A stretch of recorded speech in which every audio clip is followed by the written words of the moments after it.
1984. But with that, we are going to take a short 2-minute break on 99.9 The Rock. I'm Derek Darr here with Jeff Darr. We'll be right back.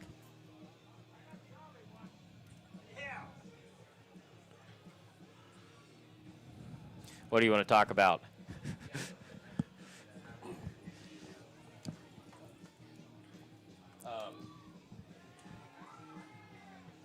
Windsor was here in 94. I'm just going through the media guide here. Oh, well. Oh, really? Okay. What? Just recruits, you know, players from all over the country as you look at both rosters.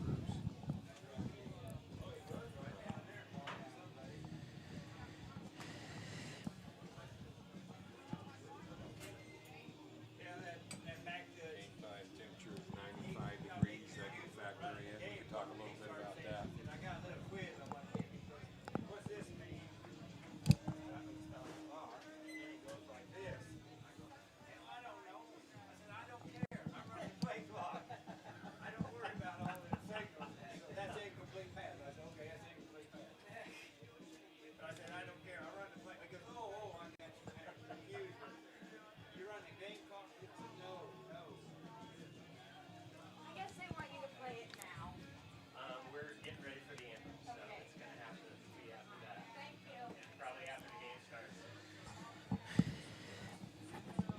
I'm just going to kind of go through this. Part of a media guide, notable alumni. Okay.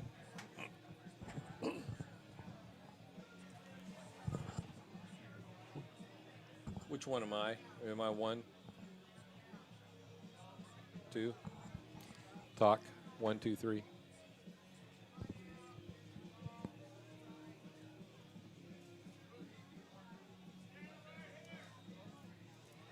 And we are back with the Garden City Broncbusters pregame show. They are taking on Fort Scott on the road. I am Derek Darr here with Jeff Darr on 99.9 The Rock.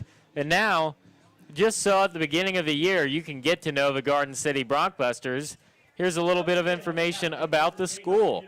Some notable alumni from the school is Dayton Moore. He is the general manager of the Kansas City Royals. He began his career in 1994 as a professional scout for the Atlanta Braves. Before that, he was a star player for the Broncbusters in the mid-'80s, then graduated from George Mason University. Also an alumni, Brett Venables, defensive coordinator at the University of Clemson. Before that, he has been defensive coordinator at Oklahoma. He was an All-American at Garden City, recording 276 career tackles. Venable transferred to Kansas State, where he earned all Big 8 honors in 1992. Keith Smart, assistant coach with the New York Knicks. He was also the head coach for the Sacramento Kings, Golden State Warriors, and Cleveland Cavaliers. At Garden City, Smart was the Jayhawk Player of the Year. He transferred to Indiana, where he remembered for hitting the game-winning shot in the 1987 National Championship game against Syracuse. After playing for 2 years at the Broncbusters, Keedy began his coaching career. Excuse me, we're taking a moment of silence for 9/11. We are going to take a quick 1-minute break, and we will be right back on 99.9 The Rock. We'll be right back.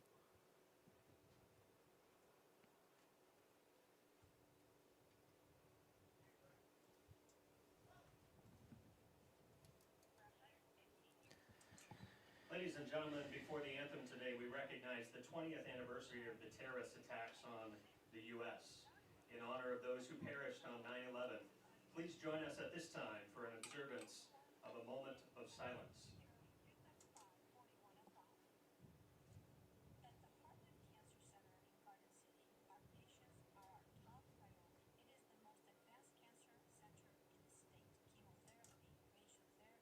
Thank you. At this time, our national anthem. We request you remove your hats. Active and retired military personnel may keep their hats on and render a salute.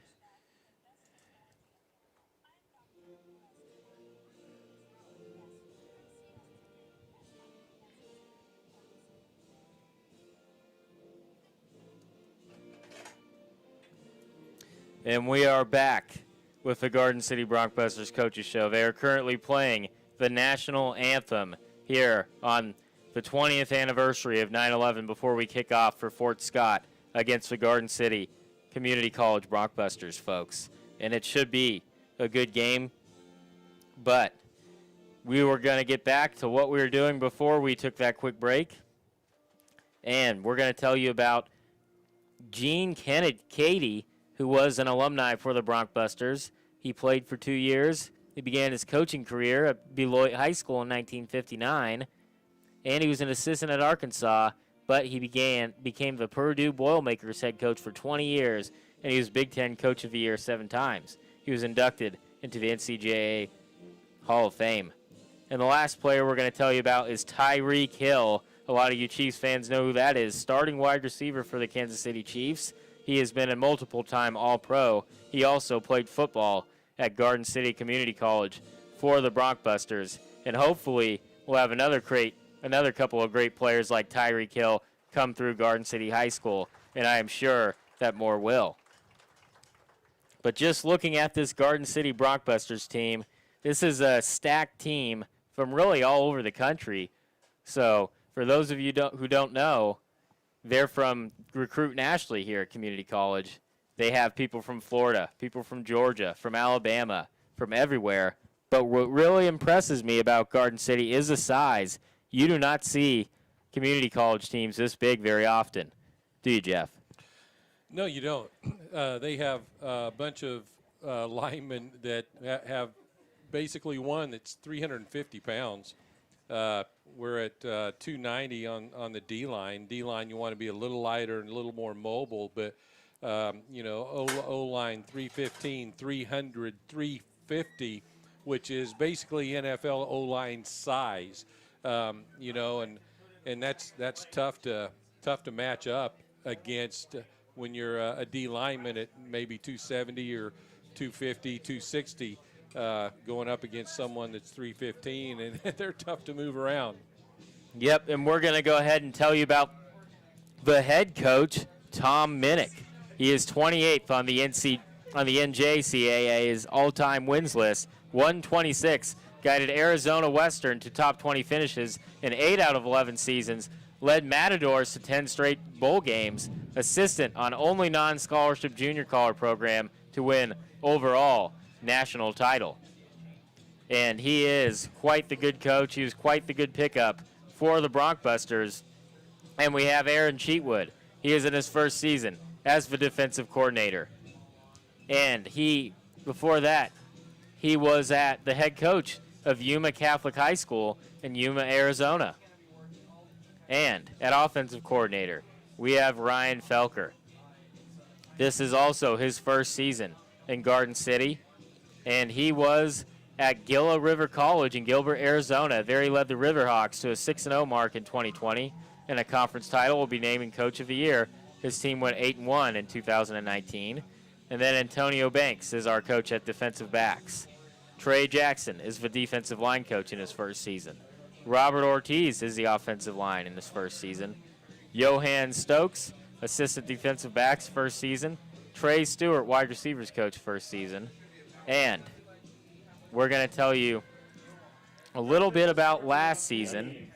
They had a real good year, and they finished the regular season beating Butler 52-40.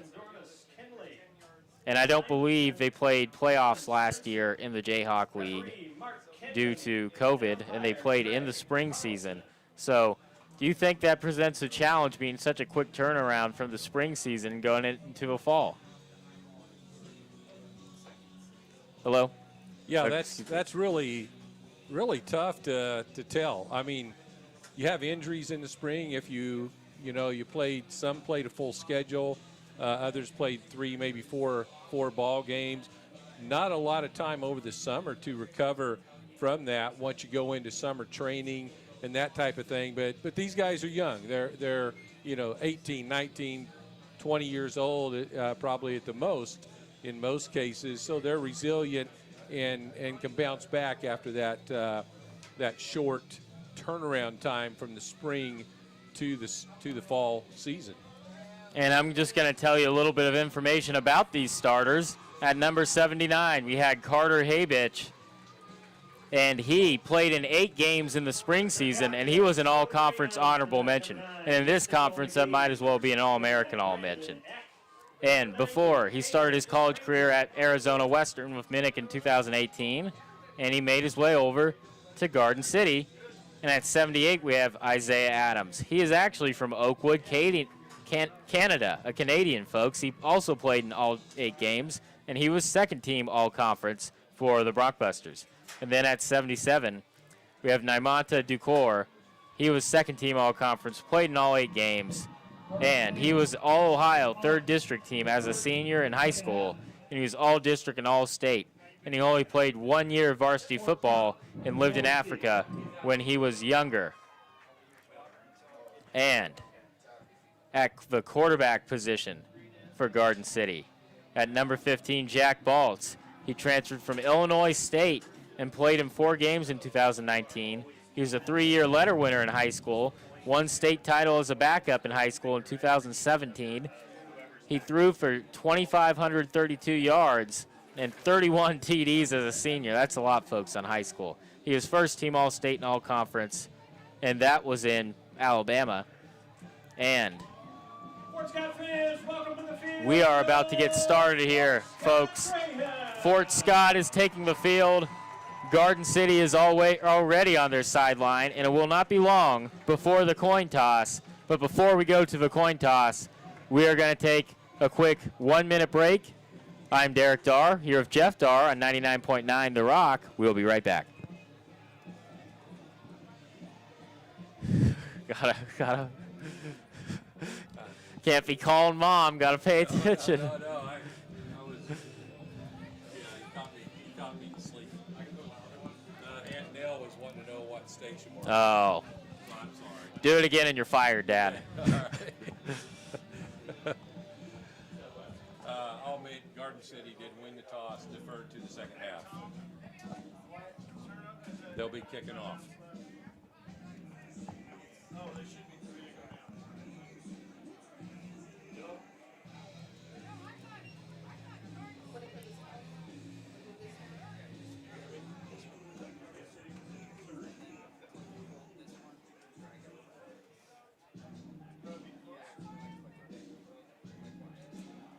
Setting the kick for the Broncbusters. Number 14, Martino Singleton. Football fans, it's game time. And Garden City is about to kick off, folks. Fort Scott will receive the ball. And they kick it deep, and it's going to go back into the end zone, and Fort Scott will decide not to return. And Fort Scott is going to be taking the field on offense very shortly here, folks. And they have quite the team. And we will see what quarterback Reagan Davenport manages to do with his first start of the game. Fort Scott is about to get ready to go. And we have Davenport.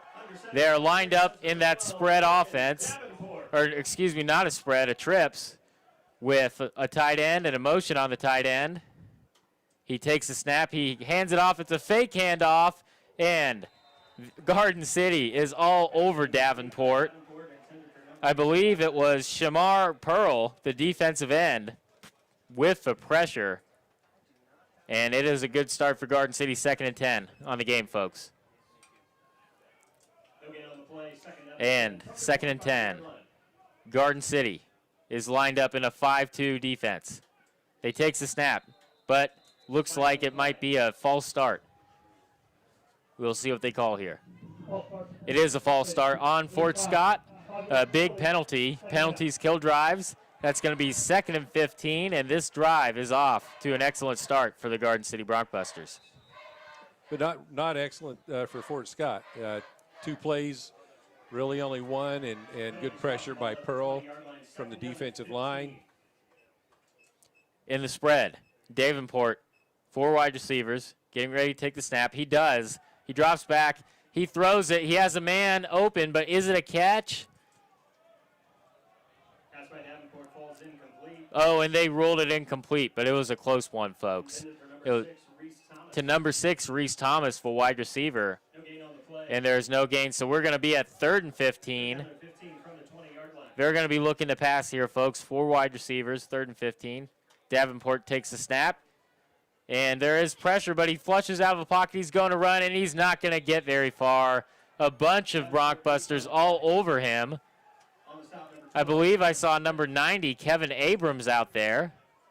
And Sean Smith, one of the linebackers, was in on that stop for just a very, very short gain. Yes. from the 16. And an excellent start. You really can't ask for a much better start from that Broncbusters defense, Jeff. No, you can't. You know, they're running that 4-3, have some big but athletic guys up front. They look like D1 players from up here in the press box. And Gage Thues is ready to take the snap. He punts it. Doesn't go very far. It takes a Fort Scott bounce, and it's going to roll to about the 49-yard line. But Garden City Broncbusters are going to get excellent field position to start this game. Not a bad punt against, you know, a fairly breezy south wind. It's not blowing real hard here in Fort Scott, but the wind is a factor. It is moving that good old American flag to the north. So have to watch out for that Kansas wind. Garden City is in the spread. Bolts takes a snap. He hands it off to Devian Hodges, and he's going to get about 7 on the play. A good carry by Devion Hodges. The Broncbusters are off to a good start. It's actually only going to be about 5, setting up a 2nd and 5 here. Second down and 4 from the 45-yard line. 2nd and 4, excuse me. Jack Baltz awaiting the snap. Tries to get Fort Scott to jump off sides with a hard count, but it does not work. Readjusting. And he does take the snap for a pass. And Garden City catches it, complete to Marquez Powell. Are they going to move the chains? If they aren't, it's going to be close. yeah, they're going to give him a first down. The spot has them getting a first down, so they're playing hurry up too, Derek. Yep, and that is the Broncbusters. First down in that hurry-up offense. Baltz takes the snap. He hands it off to Davion, but they're going to stop him in the backfield. Hodges does not make it very far. And it was Powers for Fort Scott making the tackle, and that's going to set up a 2nd 11. Second down and 11 from the 40. Yeah, Myshawn Coward Yes, Coward with the in tackle. for the stop for the Scotties. Jack Baltz with the snap. It's going to be a pass. He throws a short one to running back Davion Hodges, and he's going at the 10. He is going to make it all the way down inside the 5-yard line for the Broncbusters. Excellent start, and it's going to be 1st and goal for the Broncbusters. What a great play. And they're staying in hurry up, folks. Jack Baltz about to take the snap, and he does, and he hands it off once again to Hodges, but Hodges will not get very much. Going to be a loss of yards. Yeah, just looking there at a little inside zone read play, and in that case, Baltz maybe should have kept it, but he handed it off, and they didn't get. I guess they got a couple, Derek. Yeah, looks like they gave him a better spot than I did. A couple yards, still going to be 2nd and goal. Baltz gets ready to take the snap. We got a spread still. Not going into goal line formation. And he drops back for the pass. He has a man open, but Fort Scott does a great job to break it up. Ladarian Polk breaking up the play for Fort Scott. He was open, but the defender did a real good job of reaching around his back and really slapping that ball away. Really good. Going, yep. Good play and good play call. Nice slant route, but got broke up. And he takes a snap again, and it is a handoff to, looks like the backup running back. That's going to be number 25, Yeah, William Knight. Goal line package, getting the touchdown. Very nice for the Broncbusters. It is going to be 6 Broncbusters. Fort Scott 0 as they attempt the extra point. And the kicker is number 89, Jason Hernandez, trying to get the extra point to extend this lead to 7-0. And they take the snap. He does kick it. Looks good to me. The referees agree. It is 7-0 for the Broncbusters. And what about that drive really impressed you, Jeff? Well, they mix it up between the run and the pass, which is what you got to do to keep defenses honest. And they showed some skill. Number 11, Devion Hodges, is quick feet and good breakaway speed. And their quarterback just does a great job of just managing the team down the field. And really smart by the coaches. There's a 40-pound difference, Derek, between their two running backs, and they put the bigger running back Knight in the goal line situation, so he'd have a little more beef to get him over that goal line, and it worked out really well for the Broncbusters. Smart move by Coach Minnick. And I believe we'll be seeing more of Thomas on those goal line or even short down yardage situations.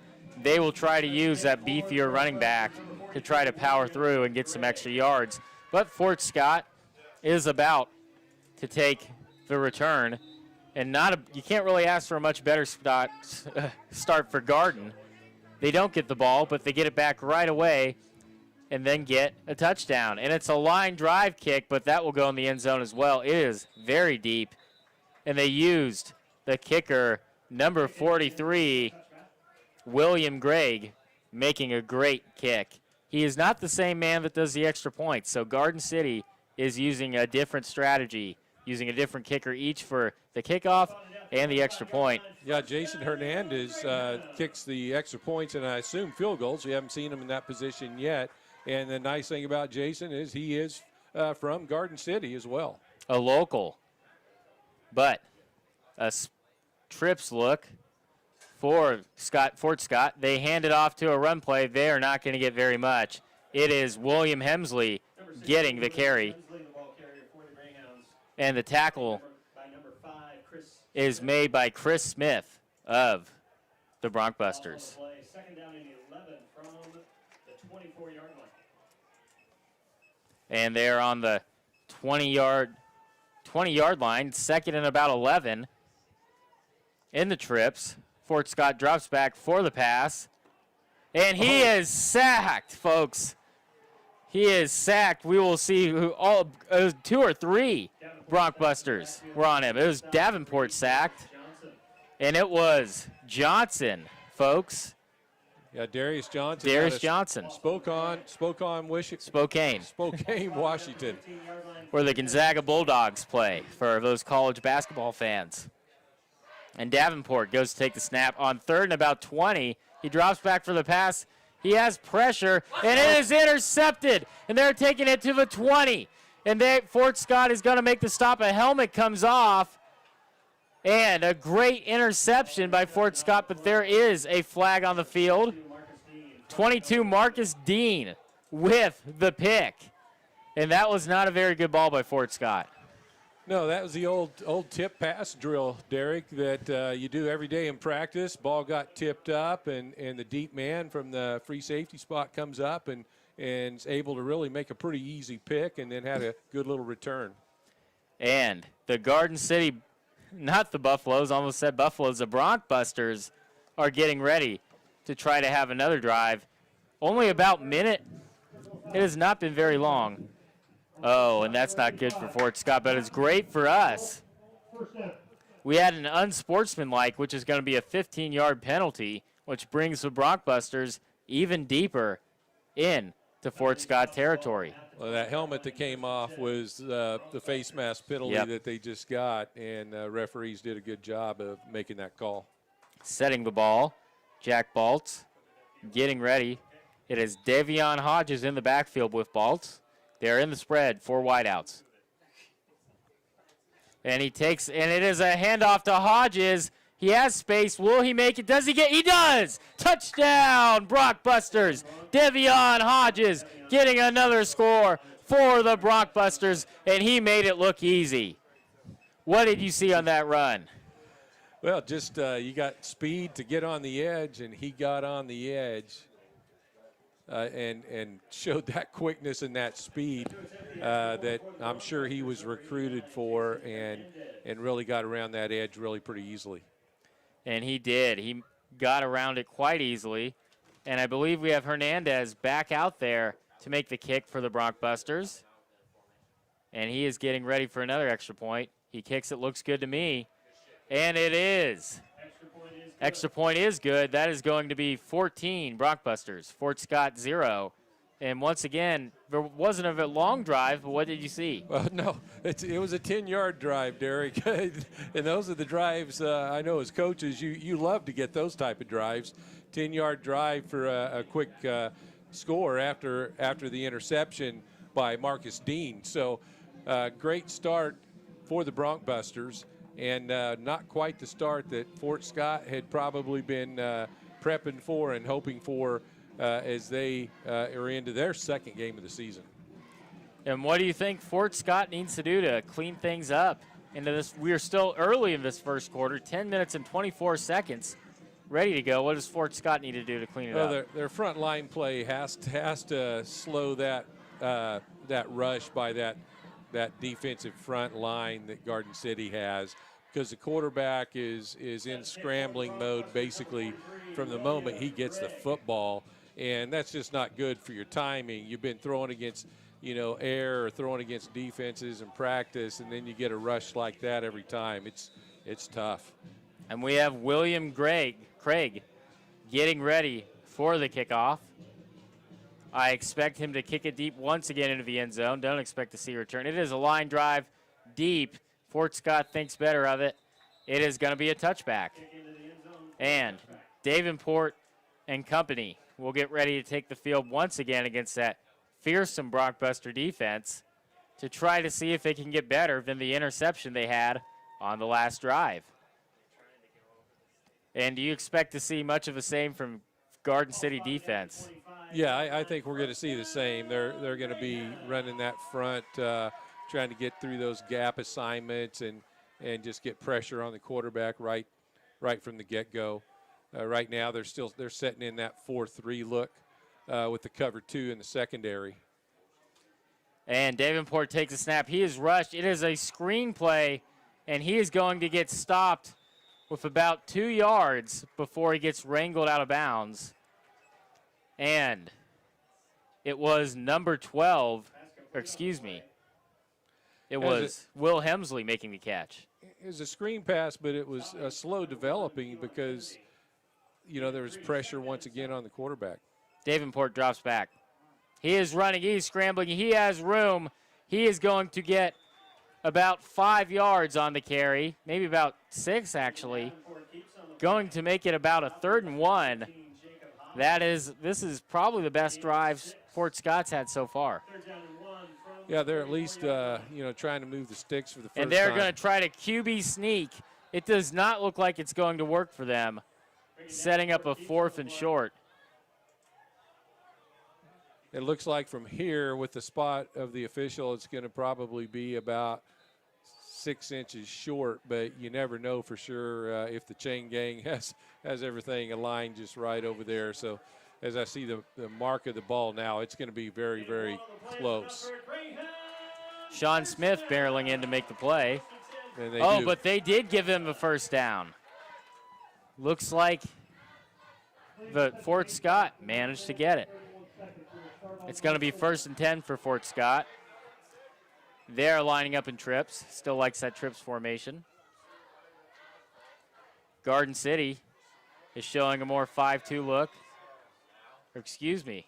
Yep. Davenport drops back.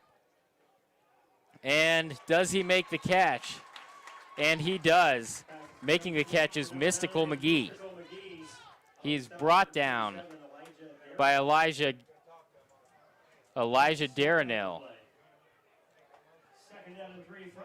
Darrell. Davenport ready to take the snap. He does. High snap. A quick screen play. It is low, but the catch is made by Mystical McGee once again. He is going to get the first down. So it is a first down for Fort Scott. Yeah, they got something going here on the offensive with those quick passes that Davenport's throwing and just hitting those short routes because that pass rush is so fierce from the Broncbusters. Good adjustments from Fort Scott. Davenport, another high snap. He's just going to have to go down. Not the way you want to end this momentum that Fort Scott recently had. A high snap is going to lead to a 2nd and 15. Big error for Fort Scott. Yeah, big error. You don't want those type of mistakes. As we said in pregame, you know, they've got to really limit those type of mistakes to have a shot today. Davenport drops back. Another quick pass, but looks like they may have got off too quick. Going to be a false start on Fort Scott, setting up a 2nd and 20. And against the number 3 team in the country, you cannot afford to have a high snap that leads to a loss of 5 yards and a down, and then a false start penalty, setting up a 2nd and 20, can you? Especially just when they had a little bit of momentum, 2 first downs in a row, and then they just start backing up. Trips formation, or spread. Davenport drops back deep, but the pass rush is a problem once again. He is forced to throw it. It is almost intercepted, but it is caught. And they are going to get, he is at the 40. He is at the 30. He gets pushed. No, he's not pushed out of bounds. He is finally, oh, but it is a fumble. But Fort Scott falls on it. They make it all the way down to a 20-yard line. It was not a good pass. It was tipped, and it went to number 17, Samaj James. And what a great play made by James. Yeah, he wasn't the intended receiver. I think the ball was tipped 2 or 3 times, yep, Derek, before it finally landed in his hands, and then there was nobody there to bring him down. Fort Scott drops back. Davenport, he throws it deep. He has a man open, but a good job of Garden City recovering. Elijah Darrell made the recovery and stopped the pass from. Yeah, Darrell did a good job playing the inside there and getting a hand up to knock that ball down. Turned his head when the receiver started to go for the football. So good secondary play by Garden City. In the trips. Drops back to pass. Makes the handoff. But Garden City is all over it. The handoff is number 16, Will Hemsley. The wide receiver getting a little bit of reps at running back. Just that outside zone sweep, you know, I don't think there was much of a read off of that. Some teams, the quarterback will read and look to go the other way, but in that case, I think it was just a true blue handoff. And a face mask on Garden City, which is going to march them forward about another 10 yards, putting Fort Scott on the Garden City Broncbusters 15-yard line. And all of a sudden, they have some momentum, Fort Scott does. Yeah, they do. I mean, they're down in the red zone for the first time tonight on this drive and on the 12-yard line. Davenport drops back, looks for another screen. Garden City is ready for it. The tackle is made by number 5, Chris Smith, the cornerback. Roland Clay makes the catch for Fort Scott. No gain. Going to be 2nd and 12.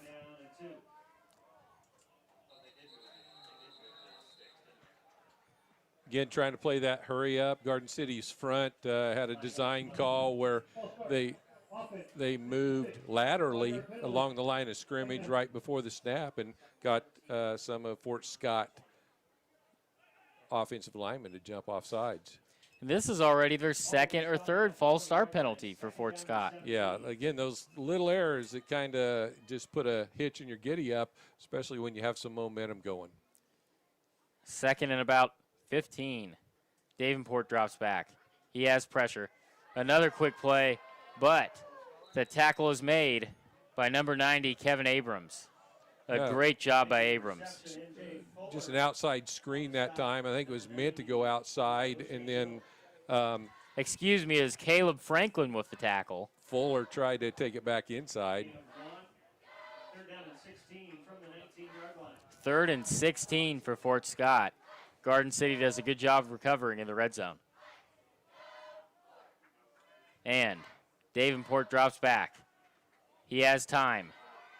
He makes a throw out to the side, and a big hit causes the hit was made by Chris Smith, and it caused Fort Scott to drop it. Drop was made by Anthony Pugh, the tight end. And they're going to be forced to attempt a field goal, and all that momentum ended up getting stopped short by the Broncbusters defense, holding tight in the red zone. Yeah, this one's going to be spotted at about the 27, so it'll be a 37-yard attempt, Derek. By Gage Theus. And we already have a flag on the play, not quite sure what it was. The kick was low and no good in and of itself, but there was a penalty and the whistles blew prior to the kick. So, and we will see. The referees are having a discussion, and not what you want to see. An offsides by the defense. Still 4th down because it was 4th and long, but it's going to be a 5-yard penalty, making it a shorter field goal and making it 4th and 10. And he looked like he missed it, although it may have been blocked. You do not want to move him forward on the field goal. Yeah, so instead of a 37, 36-yard, now it's a 21 or 31-yard attempt. Deuce getting ready for the kick. He makes the kick. It is blocked by Garden City. It was number 9, Kevin Abrams, making the block for the Broncbusters. A great job by Garden City getting the block. And although Fort Scott started to shift the momentum, they were not able to make anything come of it because the Broncbusters held tough and stopped them from getting any points on the board. Yeah, got inside, got the block. Early Fort Scott was really kind of slow in the snap and the hold and everything. The timing just wasn't real good there for Fort Scott, and it was blocked by Garden City.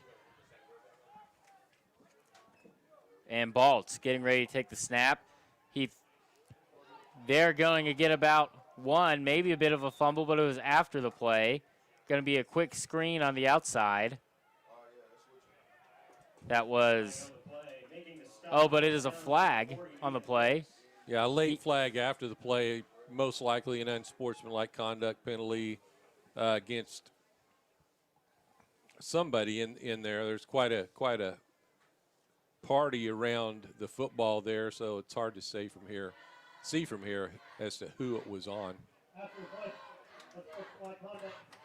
Unsportsmanlike conduct, not what you want to start your drive on the Broncbusters. And that's going to bring it back at least another 10. Well, half the distance down Half to the distance, about the yeah. 10-yard line, Derek. So that's going to set them up for a 2nd down and 19 to go. Baltz is getting ready to take the snap. Drops back to pass it.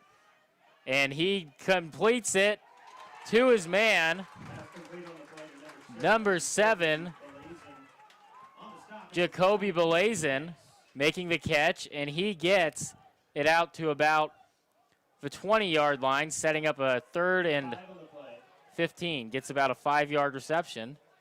And he did have a man open down the field, but I don't think that was his first read on the pass. They're looking for a short, quick play on that. And another flag. Another flag. Many flags for both teams. And Garden City is moving back. Looks like a false start. Yep, it's going to be 3rd and about 20 for the Broncbusters. And I'm expecting a deep pass here.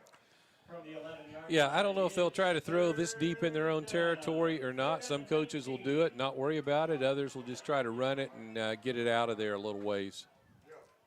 All right, and Baltz takes a snap. He does try to throw it deep, but doesn't have a ton of time, so he's only able to make about a 12-yard pass, which on 3rd and 20 is not going to cut it.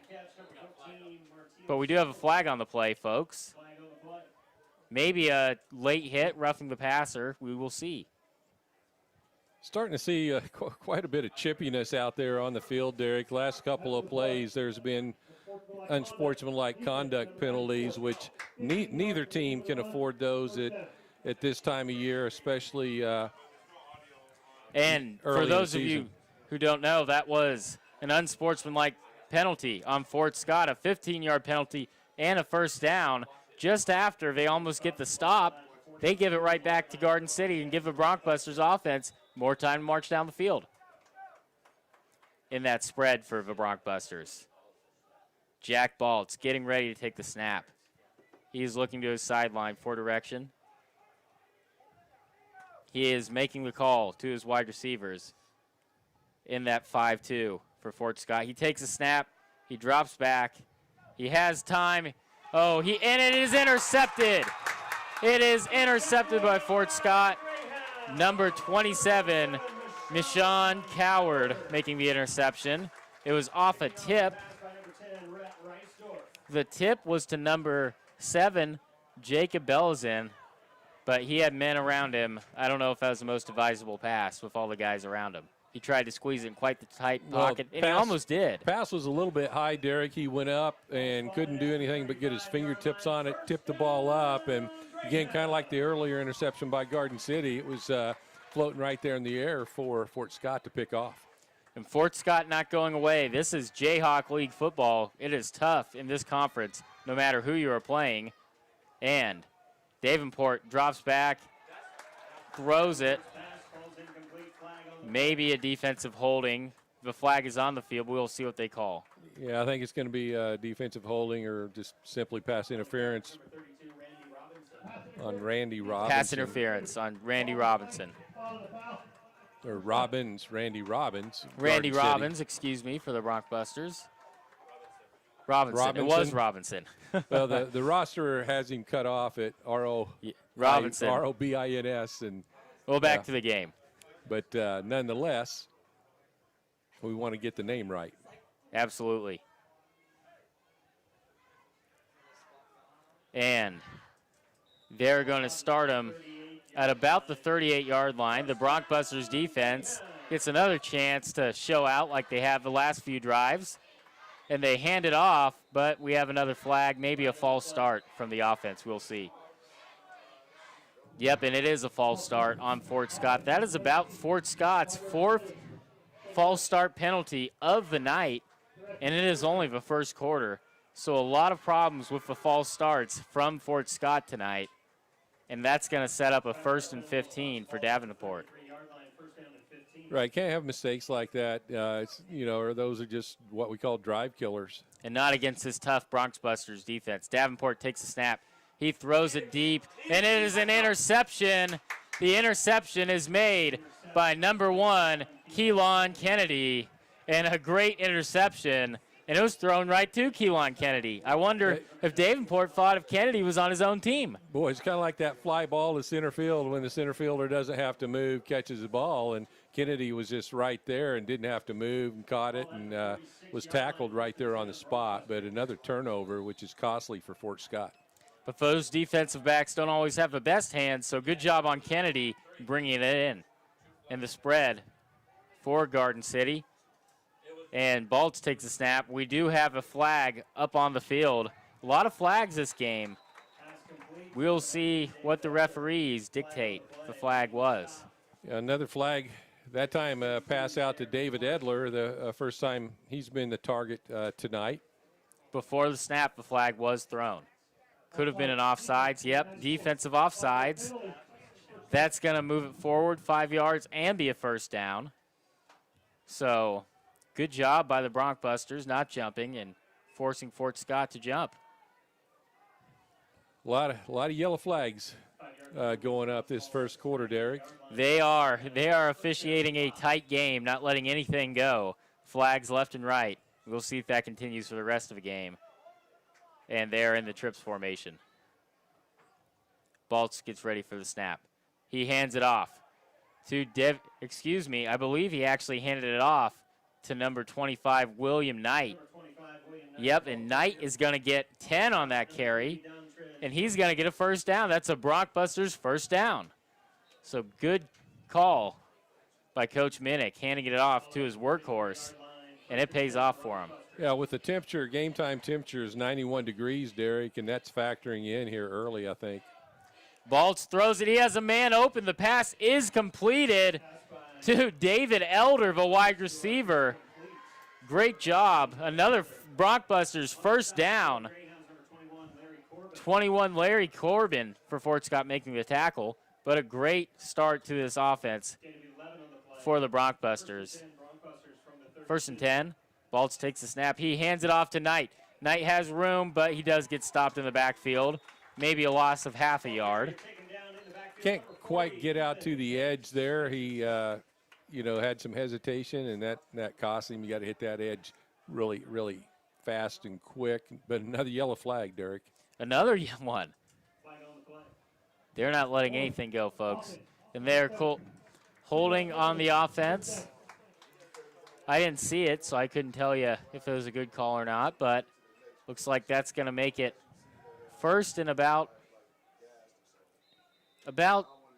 16, let's call it. First and 16 for the Broncbusters. 20, actually, excuse me. On the 44-yard line. Jack Baltz on first and 20, getting ready for the snap in that spread. He drops back deep for the pass. And it is broken up. It is broken up by number 23, Ladarian Polk, the cornerback. And Baltz is unable to connect with his man, number 14, Martell Singleton. And they'll try again on 2nd and 20 to get some of those yards back lost from that holding penalty. It was a good job by the cornerback for Fort Scott there and coming up and making a tough play. Baltz is getting ready.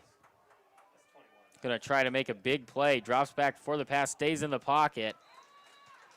Underthrows his man, threw it behind him a little bit. Was unable to hook up with number 33, Adrian Hooper. Yeah, Vontarius Hill, actually. There, Vontarius Derek was Hill. Intended target out of Florida, Pensacola. 3rd and 21 for the Broncbusters. Baltz takes a snap, fakes the pass, and hands it off to Knight. Try to get into field goal range. He gets about 10 to make it 4th and 11, but that is not going to be enough for the Broncbusters. But I think they're thinking, they only gave him about 6. They're staying on the field. They're going for it, folks. Yeah. Fourth and about 14.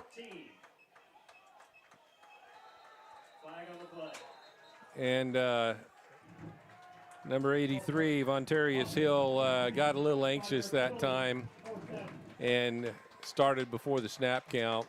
That's going to force the punt team to come out, folks. So now they're just going to play field position football, Derek, and try to pin Fort Scott down close to that goal line. Smart call. 4th down and 19. And the punter getting ready to take the punt. That's going to be number 43, William Craig. He has a leg on him, folks. I'll tell you that. Good snap. He gets it high. He shanks this one, He Derek. shanks it a little bit. But it does take a Broncbuster bounce. Oh, and it takes a really good Broncbusters bounce. And that's going to make it about a 30-yard punt when it could have only been about a 10-yard punt. A lucky break for the Broncbusters. Yeah, just kicked, just shanked it off to the right, Derek. And, that's a tough punt to make. He's probably trying to pull back so that they could get down and cover it, deep in the territory. And sometimes, punters are kind of flaky guys sometimes, and they probably thought about that too much instead of just kicking the football. Definitely a tough situation, but it's going to be 1st and 22. Davenport drops back, fakes the handoff, and he gets clobbered by number 45, Christian Furman, the linebacker. It is not a sack. He does get the ball out of his hand, but that's going to set up the 2nd and 10. Yeah, but it was major pressure right there. And, that's almost as good as a sack. It forced him to get rid of the ball early. Davenport takes a snap, drops back in the pocket. Almost, it is picked. It is picked by the Broncbusters. And coming away with the pick is Elijah Darraville making the play. Another pick from the Garden City Broncbusters defense. Yeah, Davenport is trying to throw a slant route and really almost picked off by 2 different Broncbusters there, but is able to pull it in, and again, starting to drive on now the 15-yard line. And Jack Baltz getting ready to drop back. Takes a snap. A fake handoff. Doesn't have a man open. Has time, but no one to throw it to. And he is looking, and nothing there. Tries to connect. Good job by Baltz keeping the play alive, but he just did not seem to have a man open on the field. Yeah, and he had his options there to try to find someone. You hate to see a quarterback try to force it in there because that's interception territory, and sometimes you just got to eat it and throw it out of bounds. Just give yourself another shot. And Baltz will have another shot on 2nd and 10. Getting ready to take the snap. And that spread offense, he does. He has a man open, and he does get the score. Touchdown, Broncbusters. It is David Elder with the touchdown. Great pass, great run, and that's going to make it Broncbusters 20, Fort Scott 0, and they'll try for the extra point. Great play call. What do you think? Yeah, and really nice play call. Elder basically was untouched, really kind of a missed coverage there by Fort Scott, and Elder out of Las Vegas goes in for the score for the Broncbusters. Hernandez getting ready for the extra point. Takes a snap. Looks good to me. Officials agree. A little far to the left, but it is in. That's going to make it 21 Broncbusters, Fort Scott 0. I'm Derek Darr. We're going to take a quick break here on 99.9 The Rock. We'll be right back.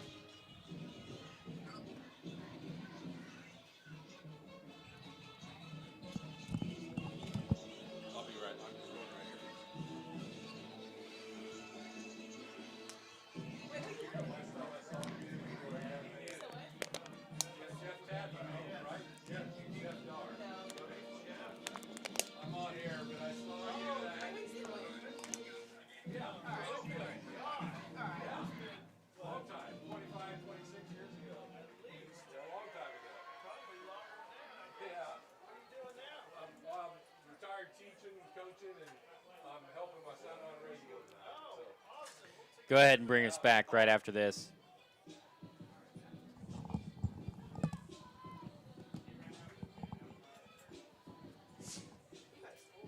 Set to kick for the Broncbusters, number 43, William Gray.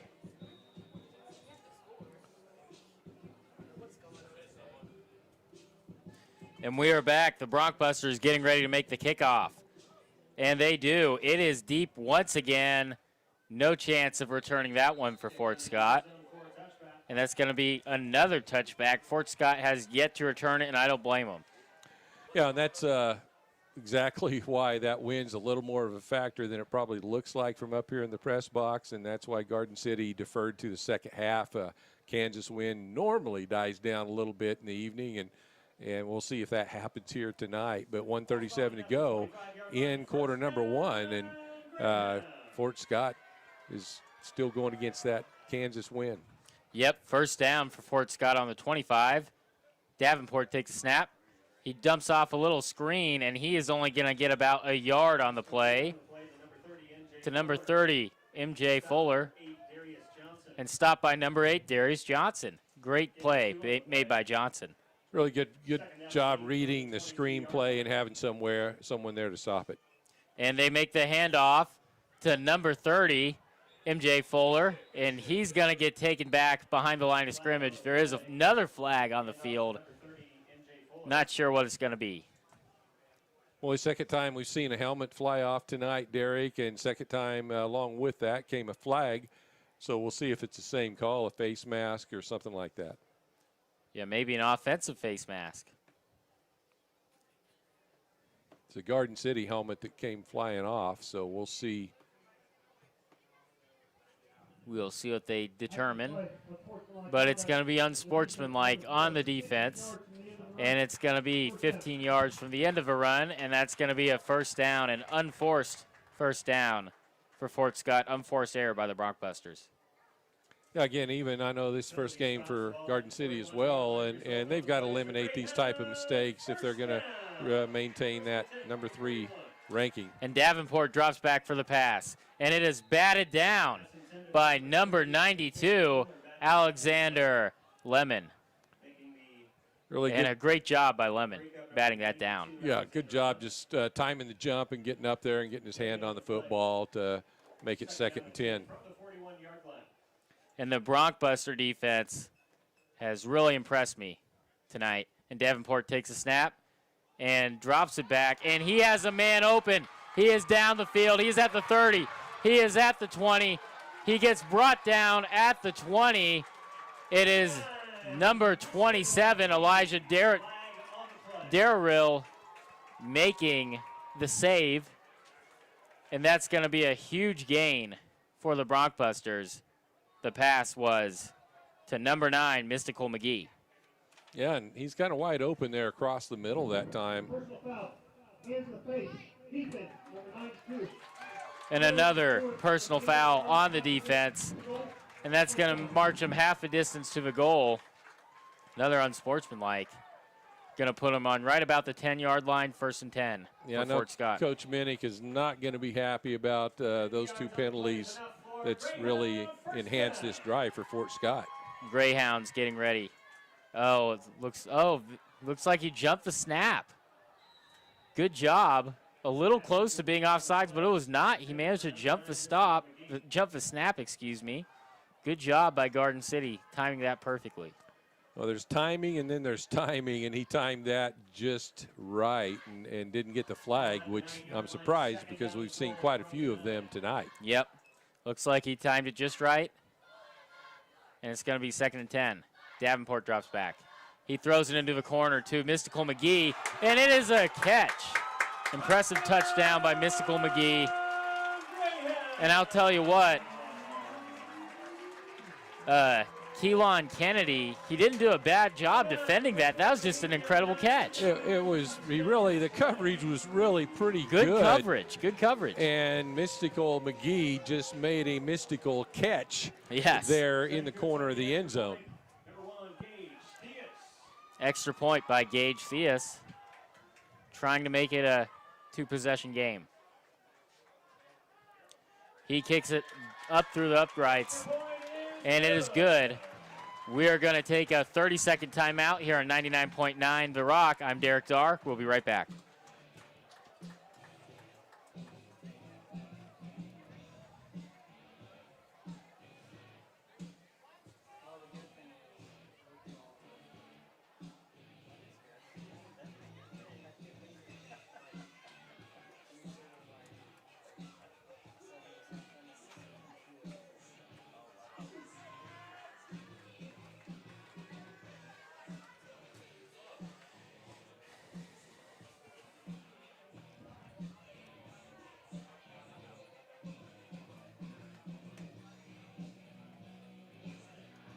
And we are back here on 99.9 The Rock. I'm Derek Darr, here with my color man, Jeff Darr.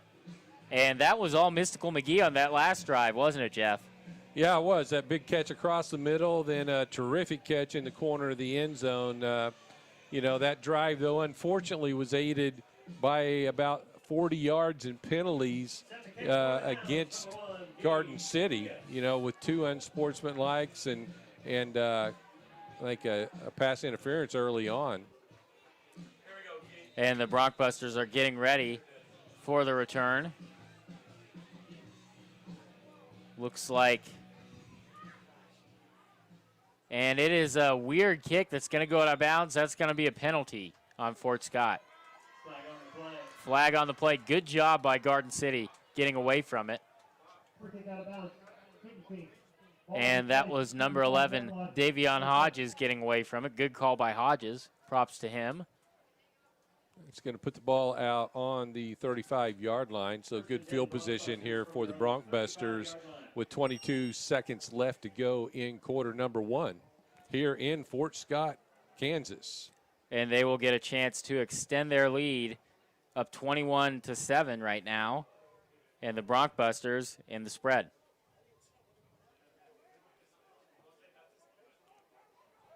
And they're, no, that's just a whistle signaling play is ready to resume. That is Jack Baltz getting ready to take the snap. He does. He has a man open on a screen. It is Hodges, but he is blown up. The play is ended by number 23, Ladarian Polk. They knew that screen was coming, and they're all over it. Yeah, they read that as perfect as you can read, that flare route to the back. And it was a good, clean football hit, but a hit. Loss of about 1, 2nd and 11 on about the 39-yard line, and that is all for the first quarter, 21-7. I'm Derek Dar here with Jeff Dar in Fort Scott. We're going to take a quick break, about a 2-minute break on 99.9 The Rock. We'll be right back.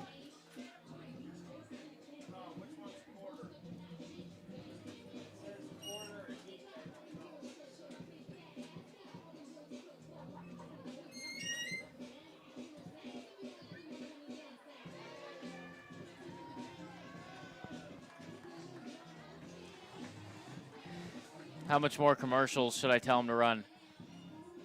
30-second commercials. One more. One more? Yeah. Just run one more and then bring us back.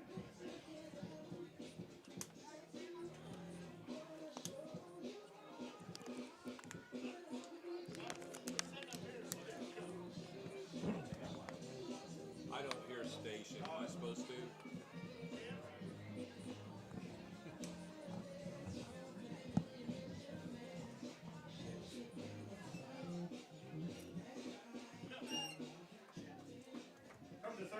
And we are back. The Broncbusters are in 2nd and 11 on the 34-yard line. Baltz is getting ready to take the snap. The Broncbusters in that spread offense. You see that a lot in JUCO. Drops back in the pocket. He has time, but he does get rushed a little bit.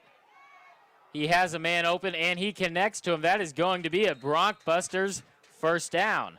The catch is made by Sean Charles, getting about a 15-yard reception on the play. Good job by Charles bringing it down. And I don't think that's his route. I think he saw his quarterback scrambling and came back to the play. Yeah, just kind of looked for that open window there, and he found it, and they're able to connect. And the carry is handed off to Knight, I believe. William Knight, he gets about 3. They give him only about 2.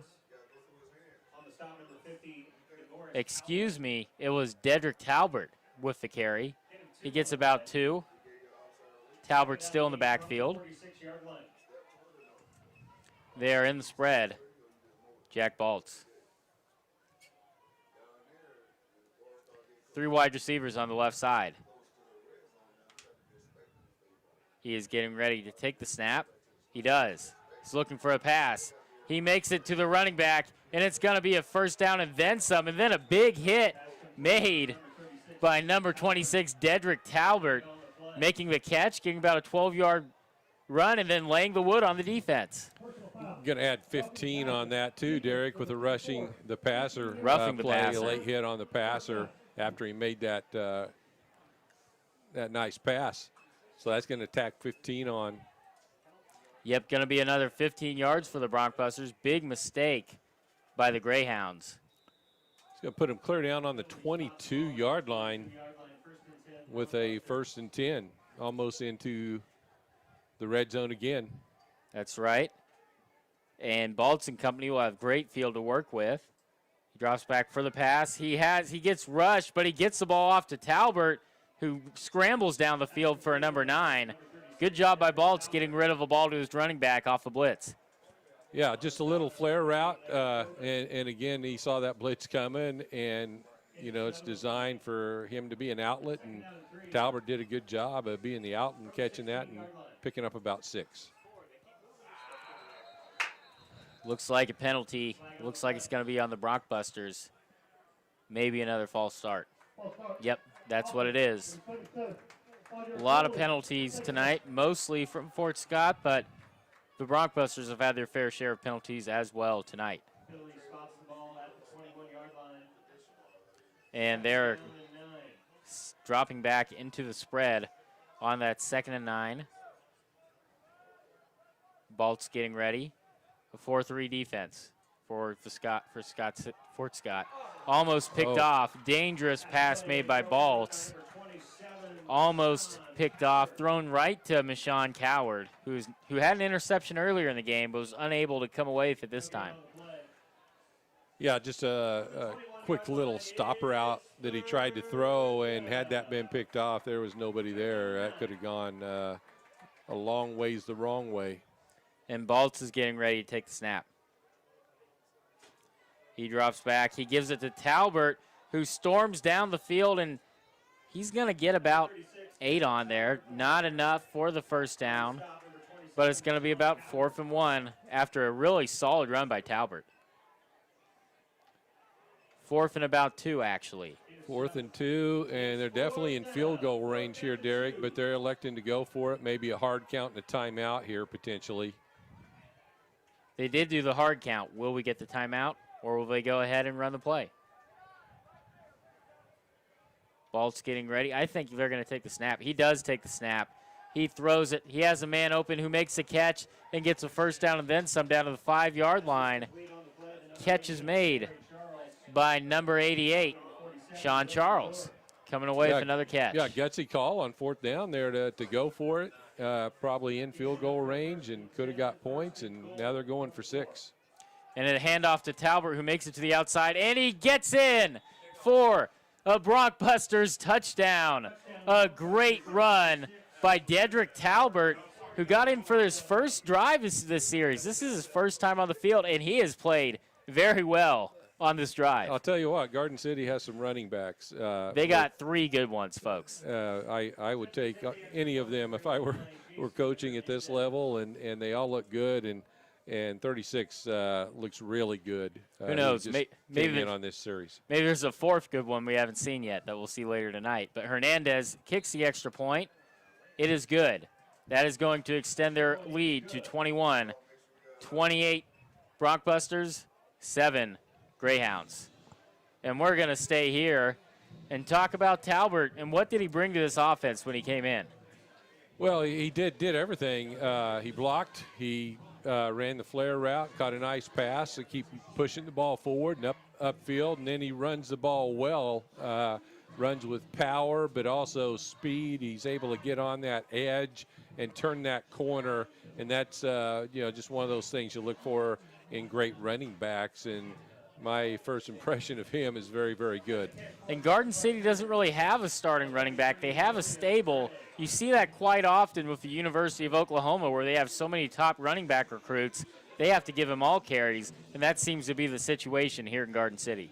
Well, and one thing, too, a smart move by Coach Minnick. He's repping in these guys and subbing in. We've seen 3 different tailbacks tonight, and with it being 91 degrees still at this stage of the ball game, they're keeping them fresh. And the kick is made. It is deep. They're going to finally return one. They're out to about the 24-yard line. Mystical McGee making the return. And he's stopped by Ian Hopper making the special teams play. So it's going to be 1st and 10 from about the 24-yard line when the Greyhounds take the field. And Reagan Davenport and company will get a chance to try to cut into this Broncbuster lead. That wind is factoring in. Garden City's kicked it through the end zone every time now. The first time against the wind, only about to the 15. Davenport takes a snap. He hands it off to his running back, who is not going to get much on the play. And his number 30, MJ Fuller, with the carry. And with Jacob Hollins making the stop. 2nd and 9. From the 25-yard line, Greyhounds looking to try to get the first. They drop back to the pass, Davenport. He is back. He is scrambling. Will he get a pass off? He does not. It is an interception. It is an interception, and it is intercepted by Chris Smith. Number 5 for the Broncbusters. Again, going to give them great field position. At about the 31, Derek. So turnovers have been, that's something we talked about in pregame, is Fort Scott cannot afford to probably have a lot of turnovers, and I think they are -3 now tonight in this first half. Not something you can do against maybe the best team in the country at the community college level. And they've done some good things. They've shown some flashes, but they've made too many mistakes. Jack Baltz getting ready to make the snap. He drops back. He's going deep. He has a man open, and he connects. Touchdown, Broncbusters. Jacoby Belzin making the 25-yard touchdown reception. A great play call, a great pass, and a great catch, and a great run. It's a little post route across the middle, and great route, perfect throw by the quarterback, and another 6 for Garden City. And the extra point about to be made. And we'll see if they can put it through the upright. And it is good. That's going to extend the lead to 28. 35 Broncbusters, 7 Fort Scott. We're going to take a 30-second break on 99.9 The Rock. We'll be right back.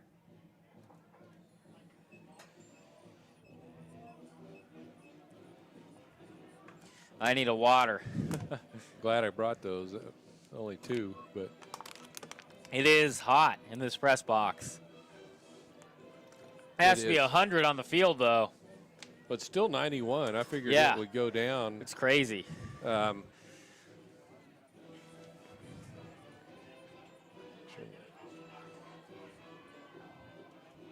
Stand up for a minute. Been sitting too long. And we are back in the second quarter, 11 minutes and 23 seconds ready to go. Broncbusters 35, Fort Scott 7. And what has given them success so far in this game?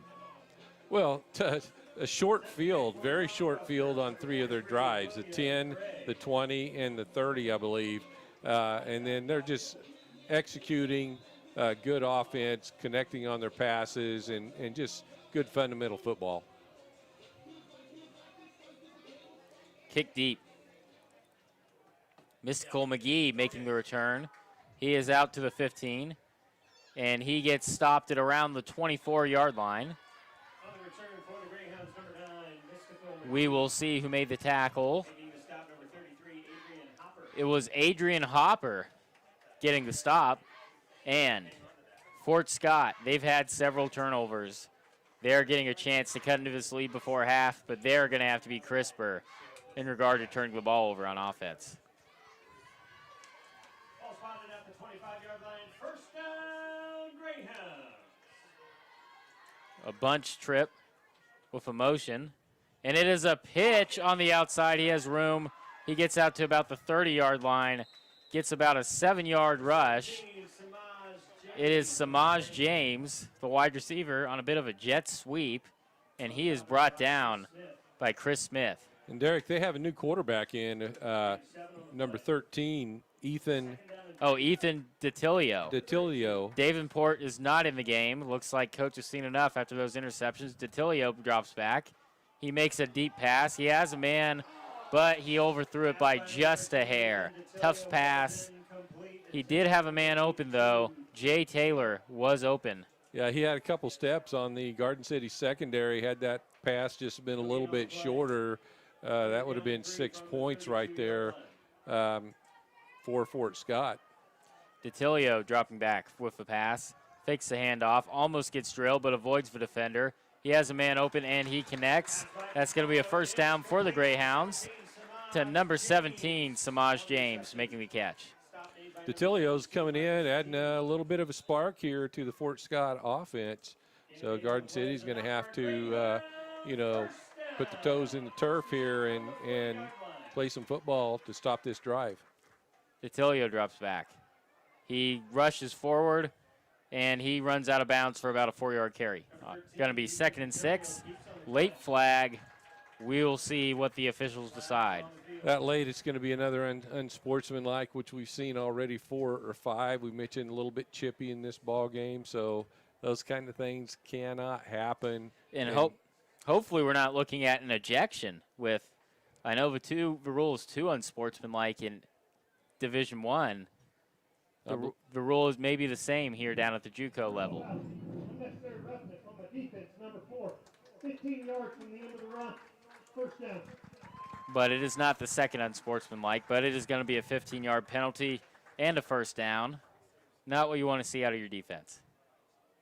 No, definitely not. You know, that's, I think, 4 unsportsmanlike penalties against Garden City tonight. And no, Coach Minnig's not going to be happy about that. Detilio drops back, fakes the handoff, runs to the outside, and he is going to get stopped for a loss by number 5, Chris Smith. Another flag, Derek. It's going to be late hit, out of bounds. Activity just happened a little bit too much past, you know, the white sideline there that, you know, everybody's supposed to stay back from, so the officials have room to run up and down the sideline.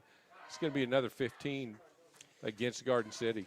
Yeah, another 15, and I don't know. I think his momentum just carried him out when he brought him down. I don't think there was anything malicious worth a penalty there. I think I agree. I think the flow of the play just took them all out of bounds. And another 15-yard penalty, though it's not one I'm sure I agree with this time. But when you've had so many penalties, that can make the officials pretty quick to go to the whistle when they're seeing a lot of penalties. Yeah, they have been very quick to throw any type of unsportsmanlike penalty. They want to keep control of this game. And Dilio drops back. He gets sacked by number 8, Darius Johnson. And a great sack. Way to get momentum back after the penalty. Going to be a loss of about 5. Good job by Johnson getting in there past that offensive line. And Kevin Abrams, actually, Derek, was the one in on that. Number 9, Kevin Abrams got in on that. Excuse me, it was Abrams. Dilio drops back. He has pressure, and it is a sack. No mistake this time. 44, Josh Griffin, the defensive end, getting the sack. Yeah, great job by the defense getting in there. Again, I'm still Josh kind of Griffith. taken back here by the penalties. Garden City's got to eliminate, but right now it's 3rd and 23. He drops back. Dilio does. He rushes forward. Another flag on the field. Not sure what it was. We will see what the referees discuss. That one's in the holding territory, so we'll see. Yes, it could be a holding that prevented that sack possibly. And I think they're going to be moving this one back even further for the Greyhounds.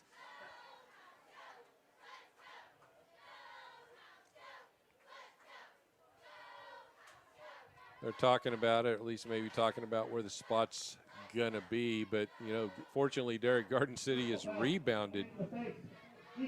Oh, no, it's going to be a hands to the face from the defense. And it's going to be another 15-yard penalty, which is about the 4th 15-yard penalty on this drive from the Broncbusters. Yeah, those are things that you've got to clean up if you're going to be a national champion type caliber football team. Dilio drops back. He throws it deep. He has a man open, but it is broken up by number 21, Javier Morton.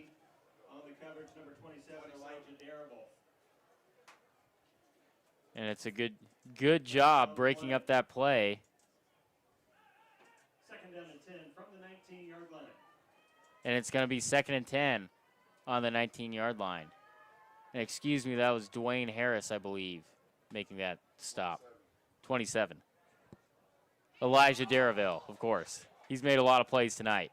Pass intended for number 83. And it is broken up by number 5, Chris Smith. Good job. Well, and that all was started, Derek, by Adrian Hopper, number 33, who put pressure in on the quarterback and really caused him to throw that ball a little bit early. And they drop back for the pass. It gets tipped. Not sure who tipped it, but Detilio gets it tipped. So it's going to bring up a 4th down.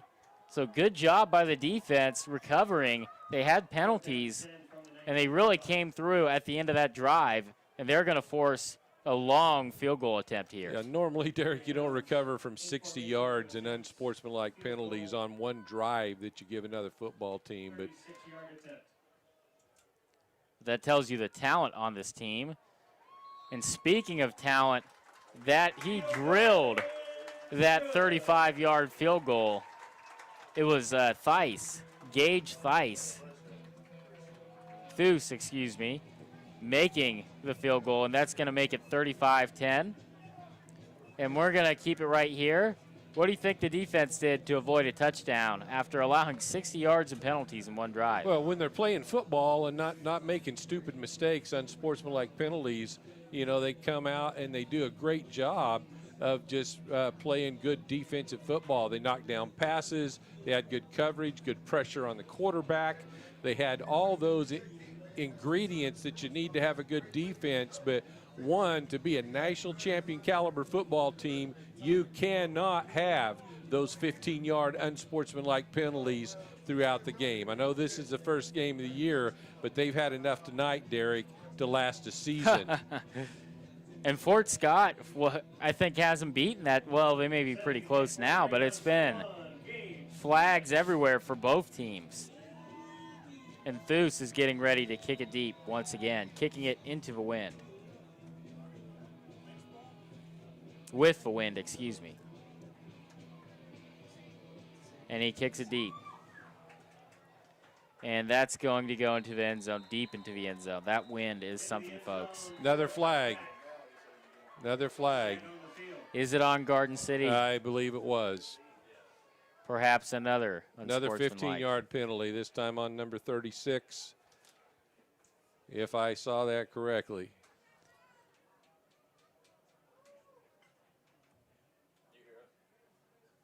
And we will see what they decide.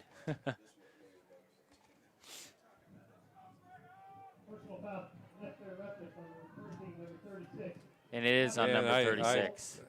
I did see it correctly, which is unfortunate, as we were just talking about, eliminating those to be the kind of football team they want to be this season. They have all the ingredients, but there's one lacking right now, and that's discipline on the football field. And it is early. Hopefully they'll clean it up at the end of the second quarter. And drops back. It is, Jack Baltz throwing it to Knight. And it is completed, and they're going to get close. They're actually going to move the chains. That's a Broncbuster first down. Baltz to Knight. Good job by the Broncbusters coming out here and establishing momentum early. Still in that spread. At a 5-2 for Fort Scott, the Greyhounds. Baltz hands it off to Knight, who stutters but barrels forward for about 2 yards. And they're going to give him even more. That's going to be a 5-yard carry, setting up a 2nd and 5. Kind of a weird angle there that he was running. Kind of looked short to me too, Derek. But, one thing Garden City's doing offensively, they do execute and play excellent football between the whistles. It's those after the whistle things they got to clean up. And Baltz getting ready to drop back once again and take a snap. He drops back for a pass, but he had a man in his way and he threw it anyways. It is batted down by Jaden Clark. So it's going to be 3rd and 5. Definitely manageable for the Broncbusters to continue to extend this drive. We'll see what the call is. They do have Rhett Reisdorf is in at quarterback for the Broncbusters now. Oh, it's Reisdorf in at quarterback. Dropping back. And he connects, and he has a man at the 50. And he cuts inside at the 40. He's going to get brought down at the 30-yard line. Reisdorf connects to number 83, Vontarius Hill, for about a 50-yard pass. Good job by Reisdorf. A really nice play by the Rhett Broncbusters. Reisdorf drops back for another pass. He connects with his man, And he is going to get close to the first down yard line to Jacoby Bell's in.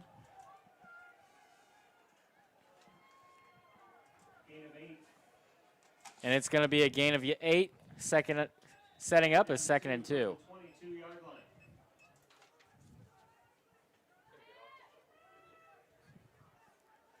Reisdorf is out of Sholo, Arizona, here for the Broncbusters. And he drops back for another pass. Reisdorf does.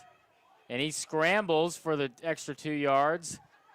And he breaks 2 tackles to make it past the first down markers, showing off excellent toughness by Reisdorf. And he is going to, but they're putting the 3rd down. Looks like he may have been pushed out of bounds earlier than I thought. They didn't give him any gain of yards on that play. Looks like they ruled him as stepping out of bounds. 3rd and 2. He got the first down, but he must have stepped out before. Reisdorf drops back, and it is handed off to Knight. It was almost a fake pass. It was a delayed handoff, but Fort Scott was ready for it, and that's going to set up about a 4th. Yeah, just a little tailback draw. And 7.5 about. Just draw play there, Derek, that just was read well by the Fort Scott defense, and they just did a good job of causing about a 4 or 5 yard loss. Reisdorf going to try to convert. He drops back to pass. He hits his man. Are they going to call a pass? It was close. They're going to spot it And right yep, there, Derek. It's going to be a first down. Good call, just getting right beyond the chains for a first down for the Broncbusters. Again, inside the red zone, right inside about the 19. And they're going to credit the catch to Hayes. And we're going to have a timeout by Fort Scott. We're going to take about a minute break, and we'll be right back on 99.9 The Rock. We'll be right back in a minute. Okay, this is getting tough. I know, there's no light up here. I didn't think, that's one thing you don't think of, is bring your own light. There should be some light bulbs around that you can plug in. Oh, really? Right there in front of you. Right there in front of you. Okay. Here on the. I see it. Oh. All right. You want to get on that?